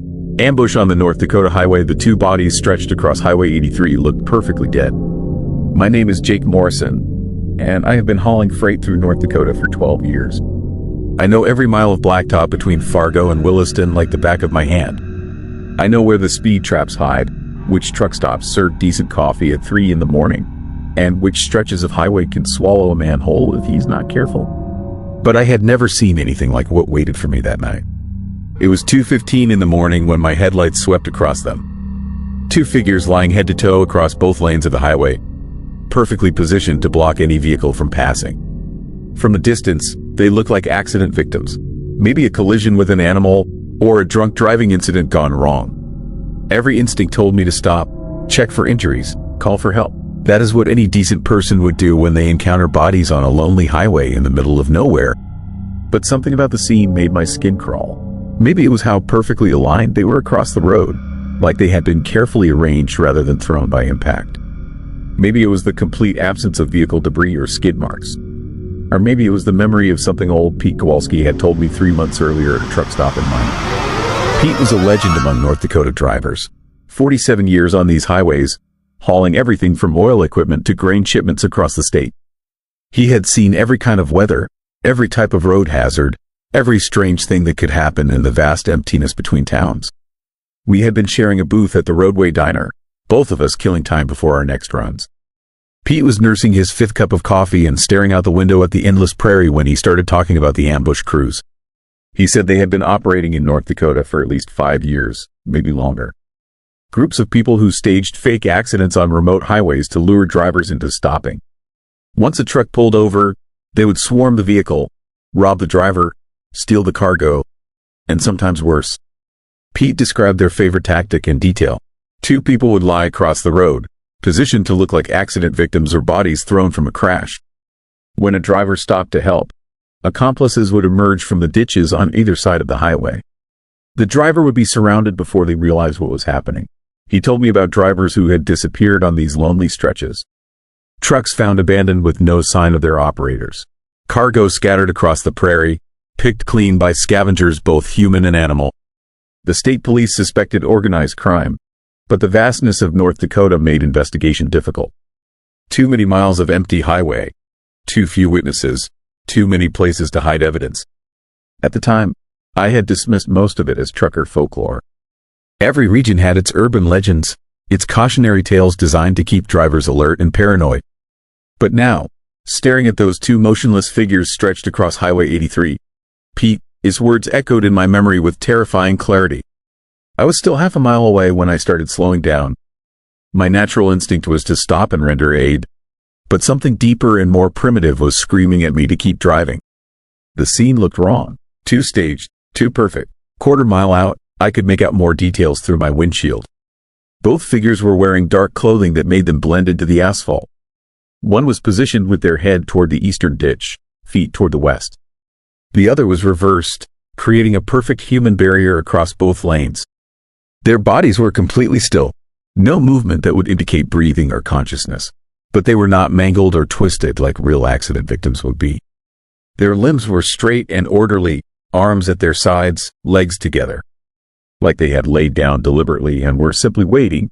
200 yards, I could see that both figures were adult-sized, probably male based on their builds.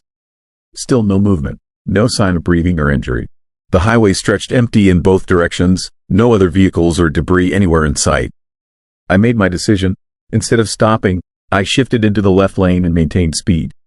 As I approached the figures, I leaned on my horn, giving them every opportunity to move if they were actually alive. The sound echoed across the empty prairie, loud enough to wake anyone within miles. Neither figure moved. 50 yards out, I could see their faces clearly in my headlights. Both were young men, probably in their 20s. Their eyes were closed, but their skin had a healthy color that did not match corpses. No blood visible anywhere on their clothing or the pavement around them.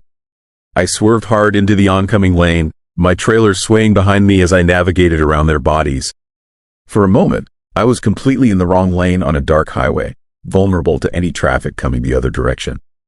But Highway 83 was deserted at this hour, and I managed to swing back into my proper lane without incident. As I passed the figures, I caught a glimpse of something that confirmed my worst suspicions. The man closest to my truck had his eyes open, not the glassy stare of death, but alert and aware. He was tracking my movement as I drove past, following my progress with intelligent, calculating eyes. I pressed harder on the accelerator and checked my mirrors. Both figures were sitting up now, no longer playing dead. They moved with the quick efficiency of people who had done this many times before. The man who had been watching me was already on his feet, brushing dust off his clothes. His partner was rising more slowly but with obvious purpose. They walked calmly toward the shoulder of the highway, disappearing from view as the distance between us grew. But I kept watching my mirrors, and what I saw next made my blood run cold. More figures emerged from the ditches, at least 4 additional people, maybe more, rising from concealment on both sides of the road. They had been waiting in the tall grass, invisible until movement gave them away. If I had stopped to check on the fake accident victims, I would have been surrounded within seconds. The ambush crew gathered on the shoulder, probably discussing their failed attempt and planning their next move. In the red glow of my taillights, they looked like a pack of predators regrouping after a missed kill. I did not slow down until I reached the next town, 30 miles down the highway. My hands were shaking as I pulled into a 24-hour gas station and called the state police. The dispatcher took my report seriously, but by the time officers arrived at the location, the highway was empty. No sign of the ambush crew or evidence they had ever been there.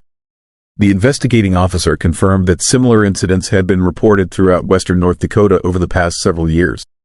Fake accident scenes, staged breakdowns, people pretending to be in distress to lure Good Samaritans into stopping on isolated highways.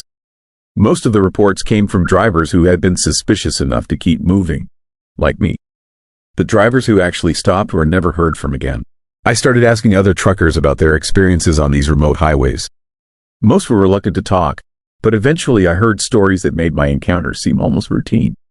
One driver told me about a stretch of Highway 2 near the Montana border where a woman would stand in the middle of the road holding what appeared to be an injured child.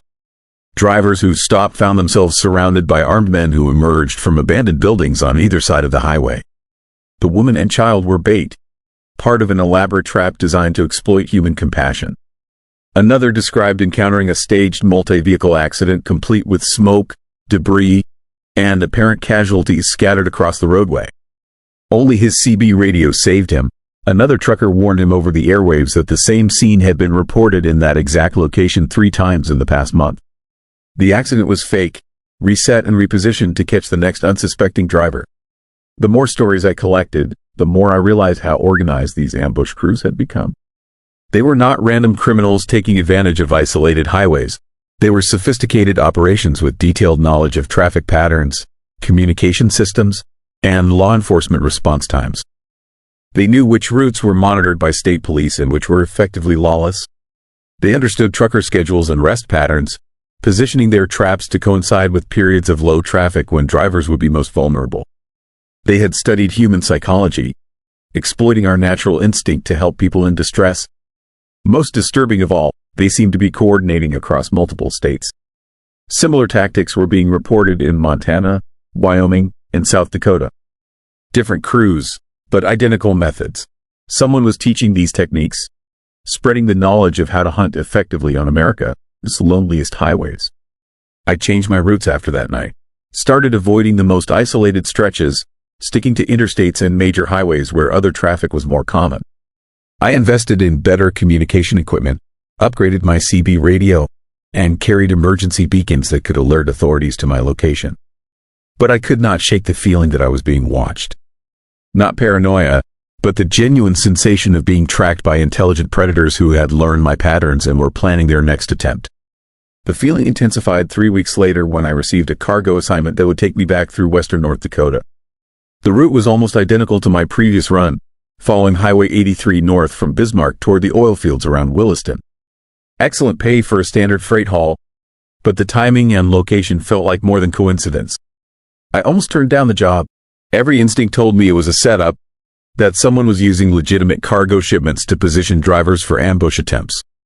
But the money was substantial, and I convinced myself that lightning would not strike twice in the same location. I was wrong. This time they were waiting on Highway 85, about 40 miles south of Williston. Same basic setup, 2 figures lying across the road in perfect formation, blocking both lanes of traffic. But they had learned from their previous failure and made adjustments to their tactics. The fake accident scene was more elaborate this time. A motorcycle was positioned on its side near the shoulder, with debris scattered around to suggest a collision. The 2 figures lying in the road were wearing motorcycle leathers, making the scenario more believable. One appeared to be moving slightly, as if clinging to life after a crash. But I recognized the staging immediately. The debris was too neat, the motorcycle positioned too carefully. Real accident scenes were chaotic and unpredictable. This looked like a movie set designed to fool drivers who were not paying close attention. I repeated my previous tactic, moving into the oncoming lane and maintaining speed as I approached the scene. But this time, the ambush crew was ready for evasive maneuvers. As I swerved around the fake accident victims, armed figures emerged from both sides of the highway. Not just 4 or 5 this time, but at least a dozen. They had automatic weapons and were positioned to create a crossfire that would disable any vehicle trying to escape. Muzzle flashes lit up the darkness as they opened fire on my truck. Bullets shattered my windshield and punched holes through my trailer. I felt the cab lurch as rounds struck my engine block, but the big diesel kept running despite the damage. I floored the accelerator and weaved erratically across both lanes, making myself a harder target. The gunfire continued for what felt like hours but was probably less than 30 seconds. Then I was past them, speeding into the darkness with steam pouring from under my hood and wind howling through the bullet holes in my cab. My truck made it another 12 miles before the damaged engine seized completely. I managed to coast to a stop at an abandoned farmstead, just visible from the highway. The building was a ruin, but it provided some concealment while I waited for help. I used my emergency beacon to alert the state police, then prepared to defend myself with the pistol I kept in my cab. The ambush crew would certainly come looking for me once they realized I had survived their attack. They arrived less than an hour later. Multiple vehicles, at least 20 people, surrounding the abandoned farmstead with military precision. They moved like trained soldiers, not random criminals. Professional gear, coordinated tactics, disciplined communication. I watched from the ruins of the old farmhouse as they searched my disabled truck. They moved efficiently, stripping anything valuable from the cab and trailer. But they were also looking for something specific. Documents, maybe, or information about my cargo en route. One of them found my logbook and spent several minutes reviewing it by flashlight. He seemed particularly interested in my previous trips through North Dakota, marking certain pages with a pen. They were building a profile, learning my patterns and preferences. The state police arrived just as the ambush crew was preparing to search the farmstead. The criminals vanished into the darkness with practiced ease, leaving behind only tire tracks and shell casings. By the time officers secured the scene, there was no sign of the attack except for my bullet-riddled truck and trailer. The investigation revealed that my cargo manifest had been falsified. There was no legitimate shipment, no real customer waiting for delivery. Someone had used fake documentation to position me for ambush, just as Pete had warned. The entire job had been a setup from the beginning. Federal authorities got involved after the shooting. The FBI suspected interstate criminal organization, possibly connected to drug trafficking or human smuggling operations. But the vastness of the northern plains made investigation difficult, and the ambush crews seemed to have extensive knowledge of law enforcement capabilities. I quit driving long haul after that incident. Could not handle the paranoia and constant fear of the next trap. But I stayed in touch with other truckers, collecting reports of similar attacks throughout the region. The ambush crews are still operating, still evolving their tactics and expanding their territory. They have moved beyond simple robbery to more sophisticated crimes, kidnapping drivers for ransom, stealing entire loads of high-value cargo, using captured trucks for smuggling operations. Most disturbing of all, they seem to be recruiting from within the trucking industry. Drivers who know the routes, the schedules, the communication protocols. People who understand how to exploit the trust and mutual aid that has always existed among professional drivers. If you drive these lonely highways, remember Pete, this warning. Not every accident scene is real. Not every person in distress needs help. Sometimes the most dangerous predators are the ones who look most human, who exploit our best instincts to create opportunities for our worst nightmares. Trust your gut. If something feels wrong, it probably is. Better to be wrong about helping someone than to become another missing person statistic on America's most dangerous roads. Story 9. Watchers in the dark. My high beams should have lit them up like spotlights, but the darkness seemed to swallow the light completely. I am David Chen, and I have been running freight between Minneapolis and Winnipeg for 8 years. The route takes you through some of the most isolated wilderness in North America. Endless stretches of boreal forest where you can drive for hours without seeing another human being. Most drivers hate the northern Manitoba runs. Too remote, too many places where a breakdown could leave you stranded for days. But I always liked the solitude, the quiet, the feeling of being completely alone with just the road and the trees. Until that night 3 weeks ago, when I learned that alone was the last thing I actually was. I had been driving for 14 hours straight, pushing the limits of what was legal just to make my delivery deadline. The cargo was time-sensitive medical supplies for rural hospitals, so I justified the extended hours as emergency transport. But by the time I reached the Forest Service road I use as an overnight parking spot, my eyelids were getting heavy and my reaction time was suffering.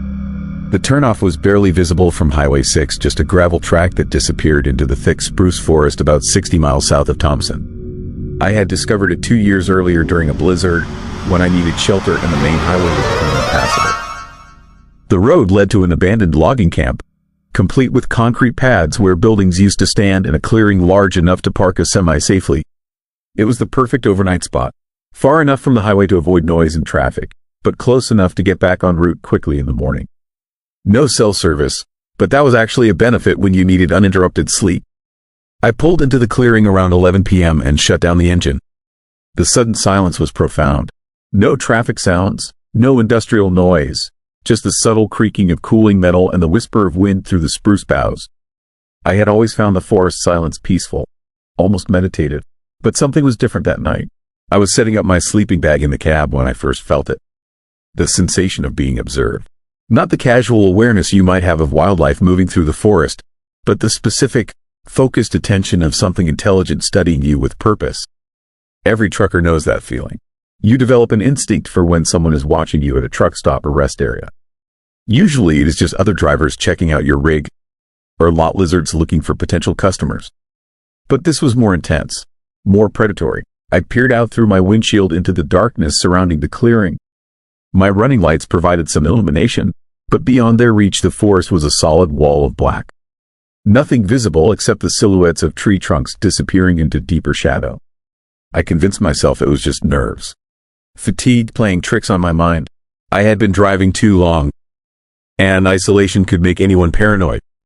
I settled into my sleeping bag and tried to put the feeling out of my mind. But the sensation of being watched only intensified. I lay there for maybe 20 minutes, listening to the forest sounds and trying to fall asleep. But every few minutes, I would catch myself holding my breath, straining to hear something that was not quite right. A branch breaking in the wrong pattern, footsteps that were too heavy and deliberate to be an animal. Finally, I gave up on sleep and sat up in my bunk. If there was something out there, I wanted to know what it was.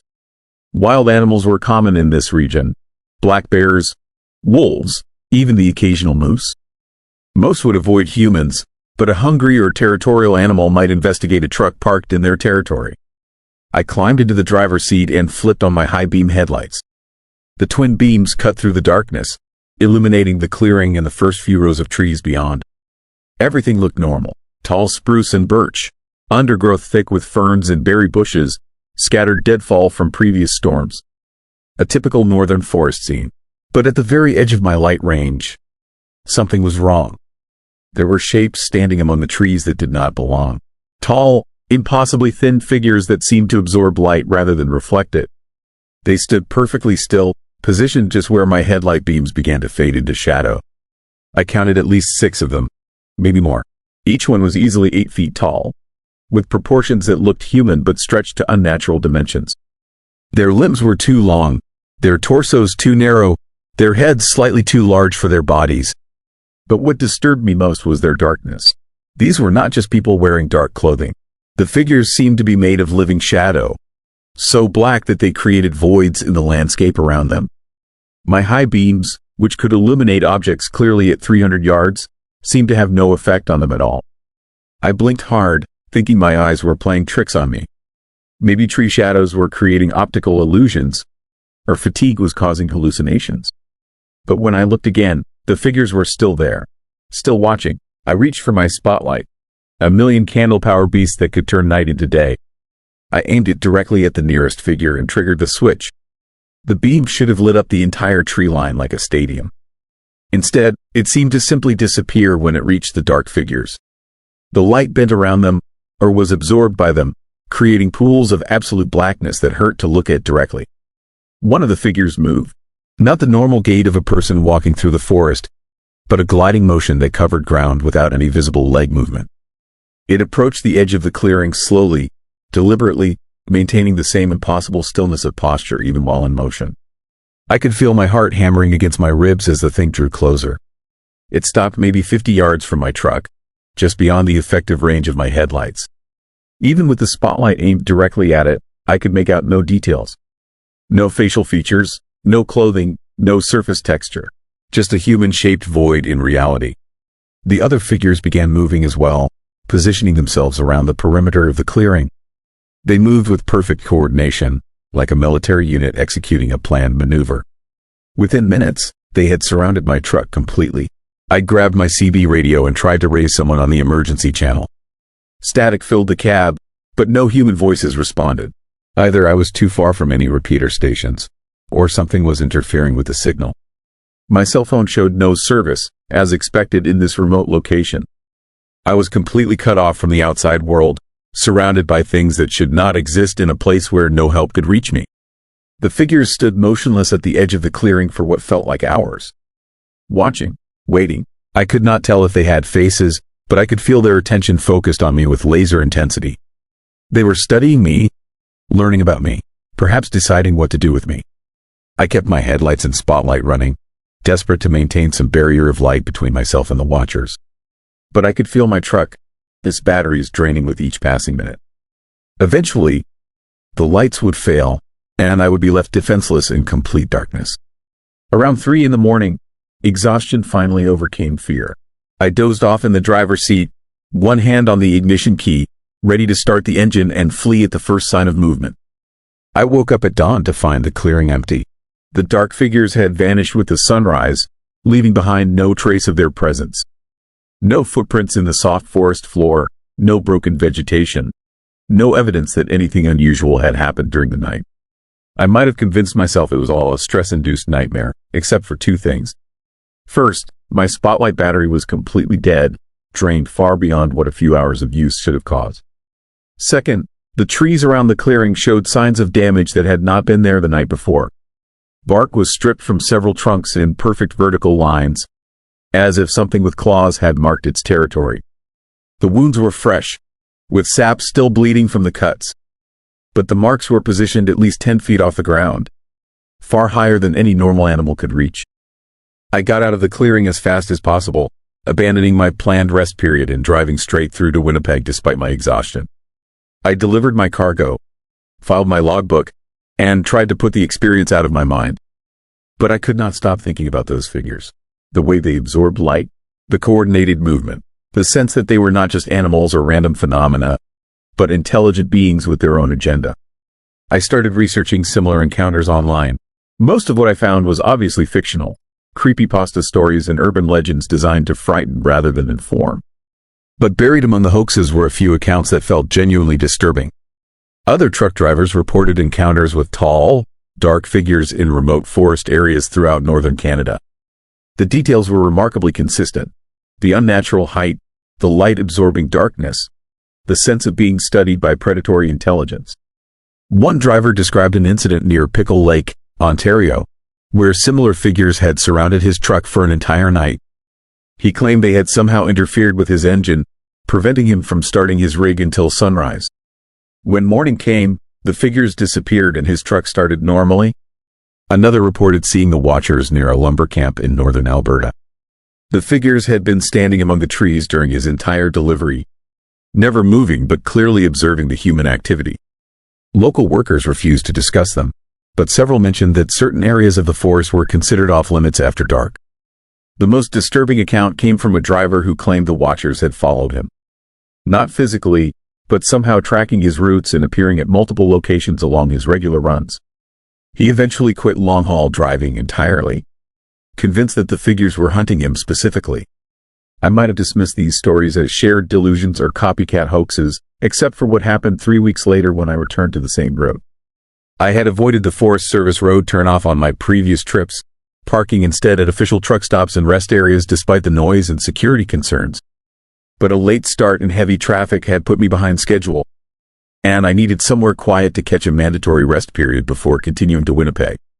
Against my better judgment, I turned onto the gravel track leading to the abandoned logging camp. The clearing looked exactly the same as before. Concrete pads, scattered debris, thick forest pressing in from all sides. I parked in the same spot I had used previously and prepared for another sleepless night. But this time, I was ready for visitors. I had equipped my truck with additional lighting, LED light bars mounted on the cabin trailer, portable floodlights with independent battery packs, even emergency flares in case all else failed. If the watchers returned, I would have enough illumination to see them clearly and document their presence. I also carried a digital camera with night vision capability and a sound recorder to capture any evidence of the encounter. Whatever these things were, I was determined to prove their existence. The feeling of being observed began around midnight, just as before. But this time I was prepared. I activated every light I carried, turning the clearing into a blazing island of illumination visible for miles. The watchers were there, standing just beyond the reach of my lights. But now I could see that there were more of them than I had initially realized. At least 12 figures, possibly more hidden deeper in the forest. They formed a perfect circle around the clearing, maintaining precise spacing like sentries at their posts. With my enhanced lighting, I could make out additional details that had escaped me during the first encounter. The figures were not completely featureless. They had what appeared to be faces, though the features were indistinct and seemed to shift when observed directly. Their limbs moved slightly, subtle adjustments of position that suggested they were alive rather than statues. Most disturbing of all, they seemed to be communicating, not with voices that I could hear, but through synchronized movements and position changes that implied coordination and intelligence. They were discussing me, making plans, reaching decisions about what to do with the human who had invaded their territory twice.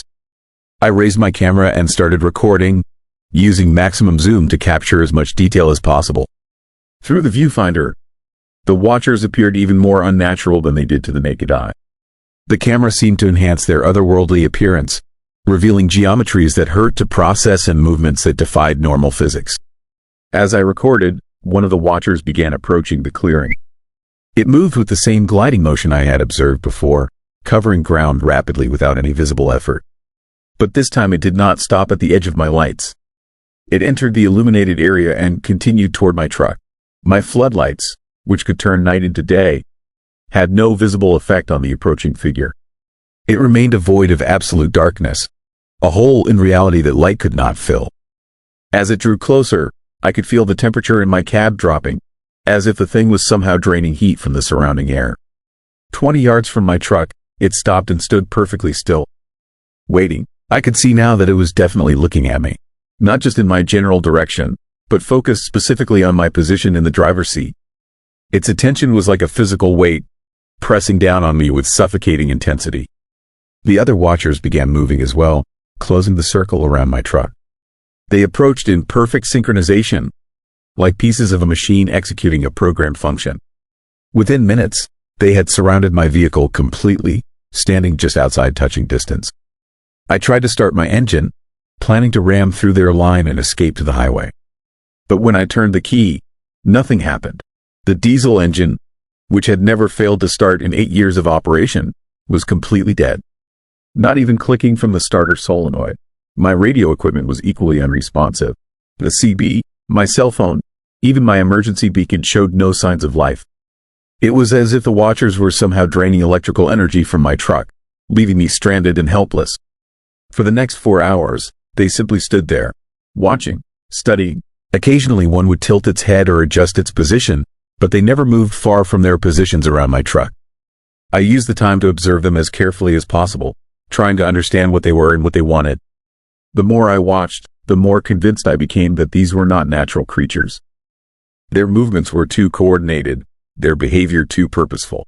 They were following some kind of protocol, executing a plan that I could not comprehend. As dawn approached, they began withdrawing from the clearing, not walking away, but simply fading back into the shadows between the trees.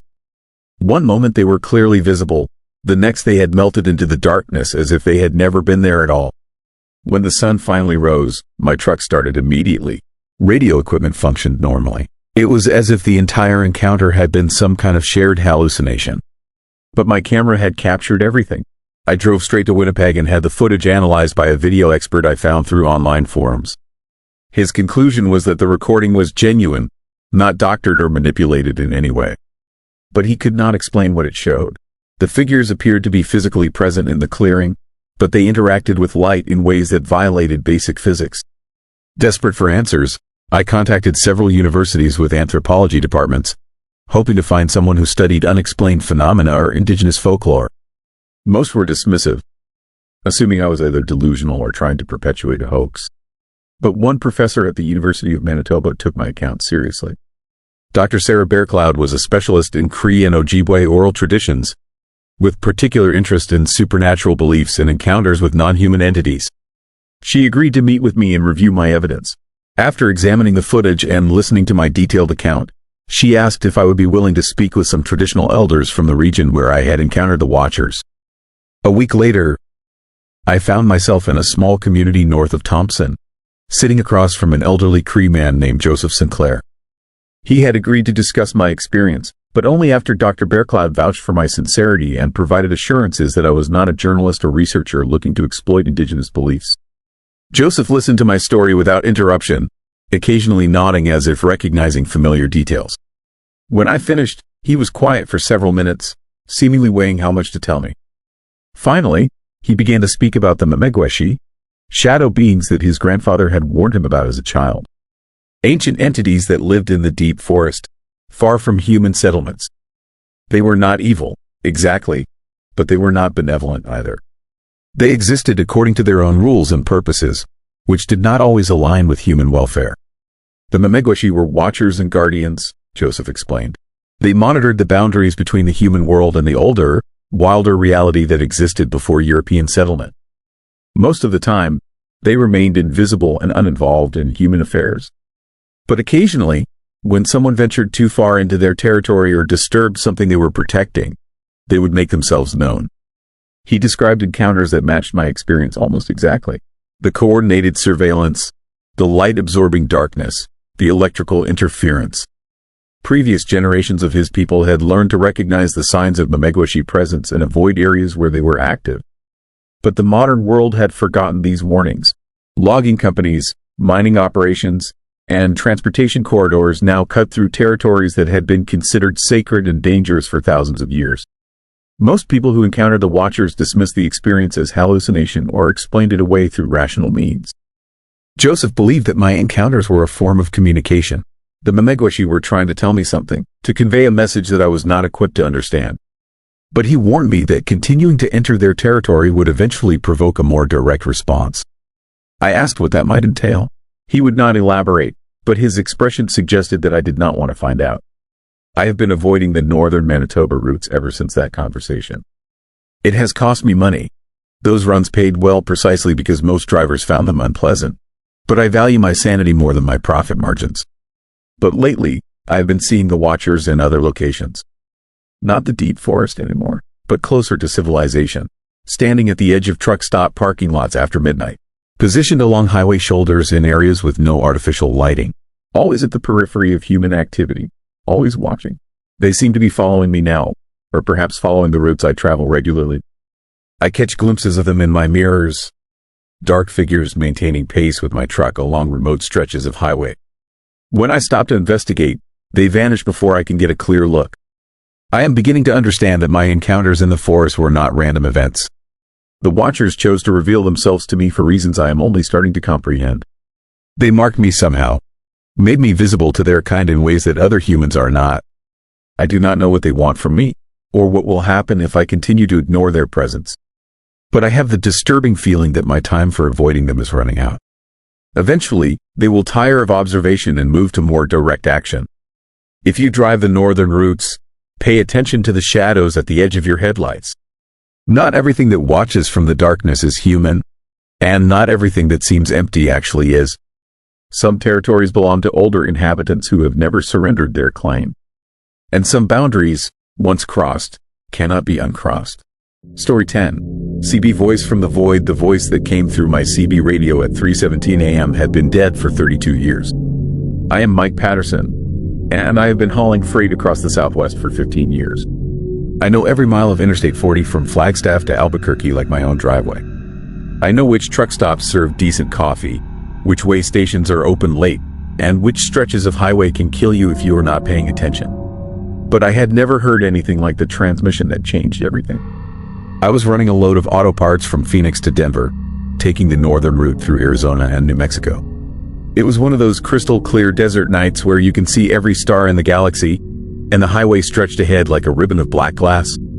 My CB was tuned to channel 19, the trucker frequency, but traffic was light and the airwaves were mostly quiet.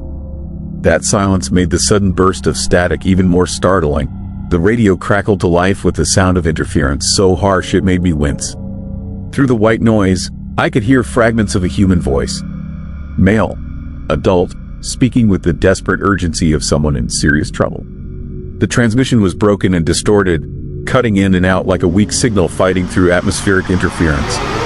But I could make out enough words to understand that someone needed help. The voice said something about being lost, about being cold. The word, breaker, came through clearly, followed by 19, standard CB protocol for requesting assistance on the emergency frequency. Then more static, and what sounded like sobbing. I grabbed my microphone and responded immediately. In the trucking community, you always answer a distress call. Someone might be broken down in the desert, facing exposure or worse. Minutes could mean the difference between life and death. But when I transmitted, asking for the caller, his location and situation, there was no response. Just more static, and then silence. I tried again, using different phrases and protocols. Still nothing. The mysterious transmission had lasted maybe 30 seconds, and now the airwaves were dead quiet again. I thought about it as I continued driving. Emergency calls were not uncommon on CB radio, especially in remote areas where cell phone coverage was spotty. But something about this transmission felt different. The voice had been filled with a kind of desperation that went beyond mechanical problems or navigation issues.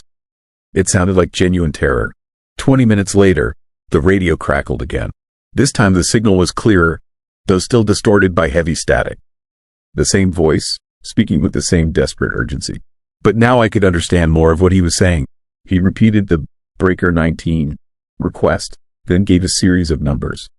Coordinates, GPS coordinates, spoken with the precision of someone who knew exactly where he was but could not get anyone to help him reach safety. I grabbed a pen from my visor and scribbled down the numbers as best I could through the interference. 35 degrees, 14 minutes, 27 seconds north. 106 degrees, 41 minutes, 53 seconds west. The transmission ended with what sounded like a scream, cut short by a burst of static that made my speakers pop. I tried to raise the caller again, but got no response. The coordinates were burned into my memory now, and I could not shake the feeling that someone was in mortal danger somewhere in the New Mexico desert. I called Highway Patrol on my cell phone and reported the emergency transmission. The dispatcher took down the coordinates and promised to send units to investigate. She also asked me to provide my contact information in case they needed follow-up details about what I had heard. The Highway Patrol called me back 40 minutes later. The dispatcher sounded confused and slightly disturbed.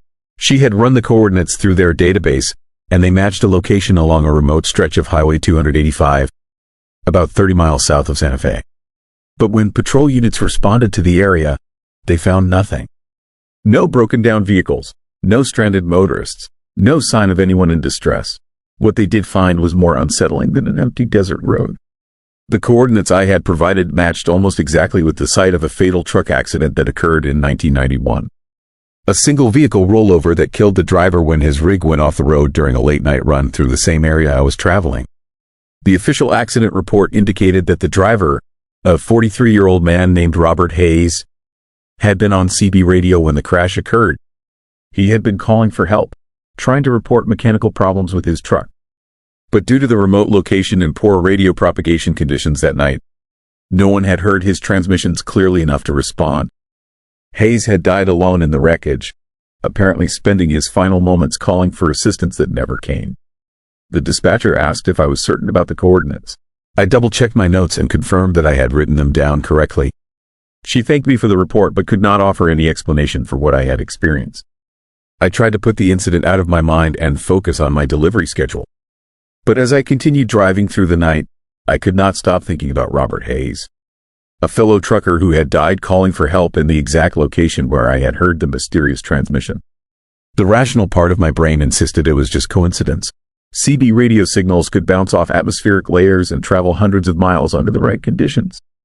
Maybe I had picked up a transmission from a completely different location, and the coordinates were just a fluke. But the more I thought about it, the less sense that explanation made. 3 hours later, as I approached the Colorado border, my CB crackled to life again. This time the transmission was crystal clear, as if the caller was in the truck next to me. The same voice, but now I could hear every word with perfect clarity. He was asking for help with his steering, said his truck was pulling hard to the right and he was having trouble controlling it. He sounded scared but still rational, like a professional driver dealing with a serious mechanical problem. He gave his location as Highway 285, mile marker 127. He said he was trying to nurse his rig to the next exit, but he was not sure he could make it. He asked if anyone in the area could provide assistance or call for emergency services.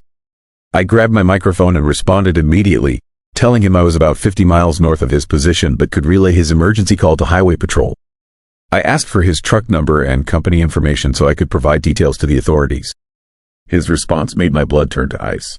He said his name was Robert Hayes, driving for Mesa Verde Transport out of Flagstaff. He was hauling machine parts to Denver when his steering started failing. He had been on the road for 12 hours and was getting tired, which was making it harder to compensate for the mechanical problems. Robert Hayes, the same name from the 1991 accident report. I tried to key my microphone again, but no sound would come out. My hands were shaking as I reached for my cell phone to call Highway Patrol, but before I could dial, the CB transmission continued. Hayes was describing his situation in more detail now. His truck was definitely going off the road. He could not control it anymore. He was going to crash. His voice rose in panic as he called for anyone to please help him, to call for an ambulance, to notify his company and his family. He gave the same GPS coordinates I had written down earlier, begging someone to send emergency services to that location. Then came the sound of metal tearing and glass breaking, a scream that seemed to go on forever, mixing with the noise of a massive vehicle tumbling down an embankment. The transmission ended with a burst of static that left my ears ringing. The CB radio went silent. I pulled over at the next truck stop and called Highway Patrol again. This time I told them everything: the repeated transmissions, the name Robert Hayes, the connection to the 1991 accident.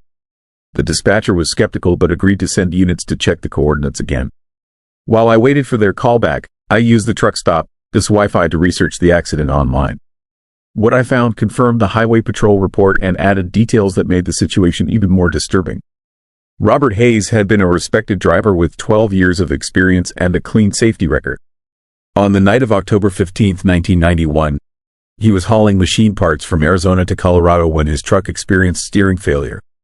He had attempted to call for help using his CB radio, but atmospheric conditions prevented his transmissions from being received clearly.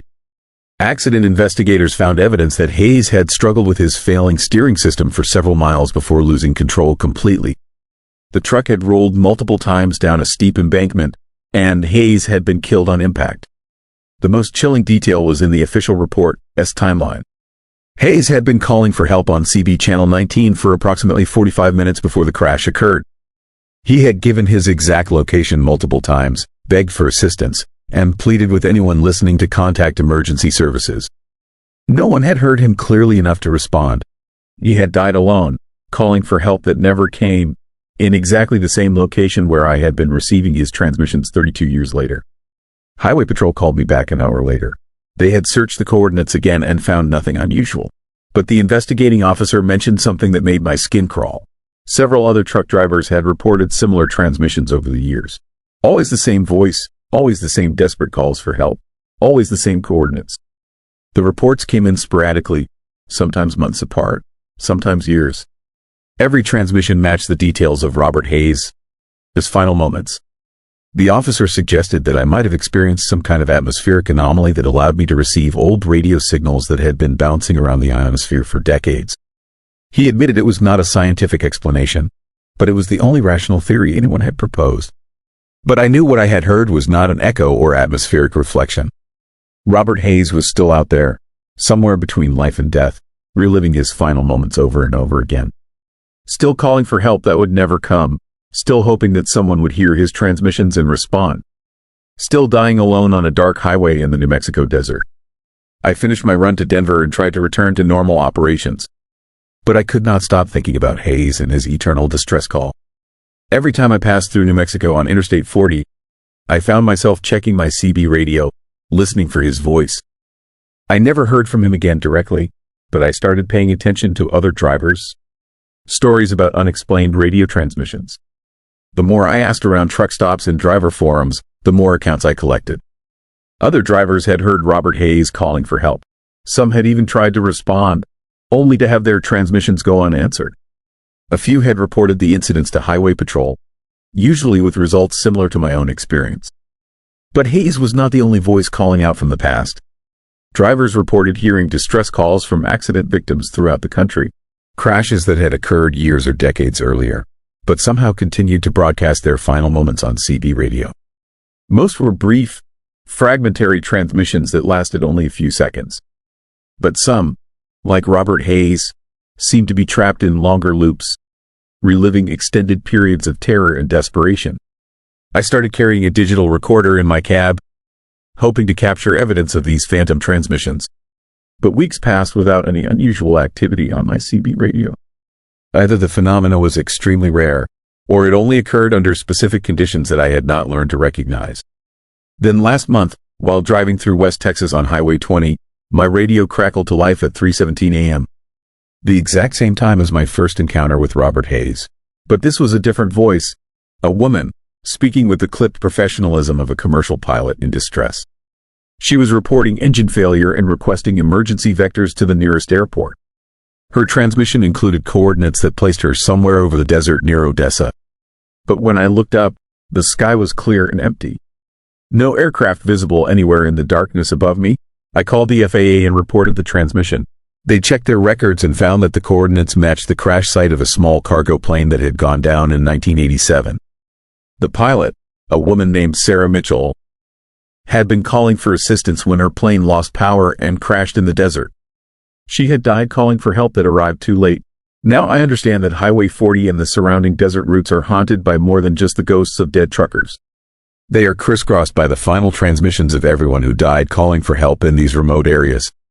Pilots, truck drivers, even motorists with cell phones in their final moments.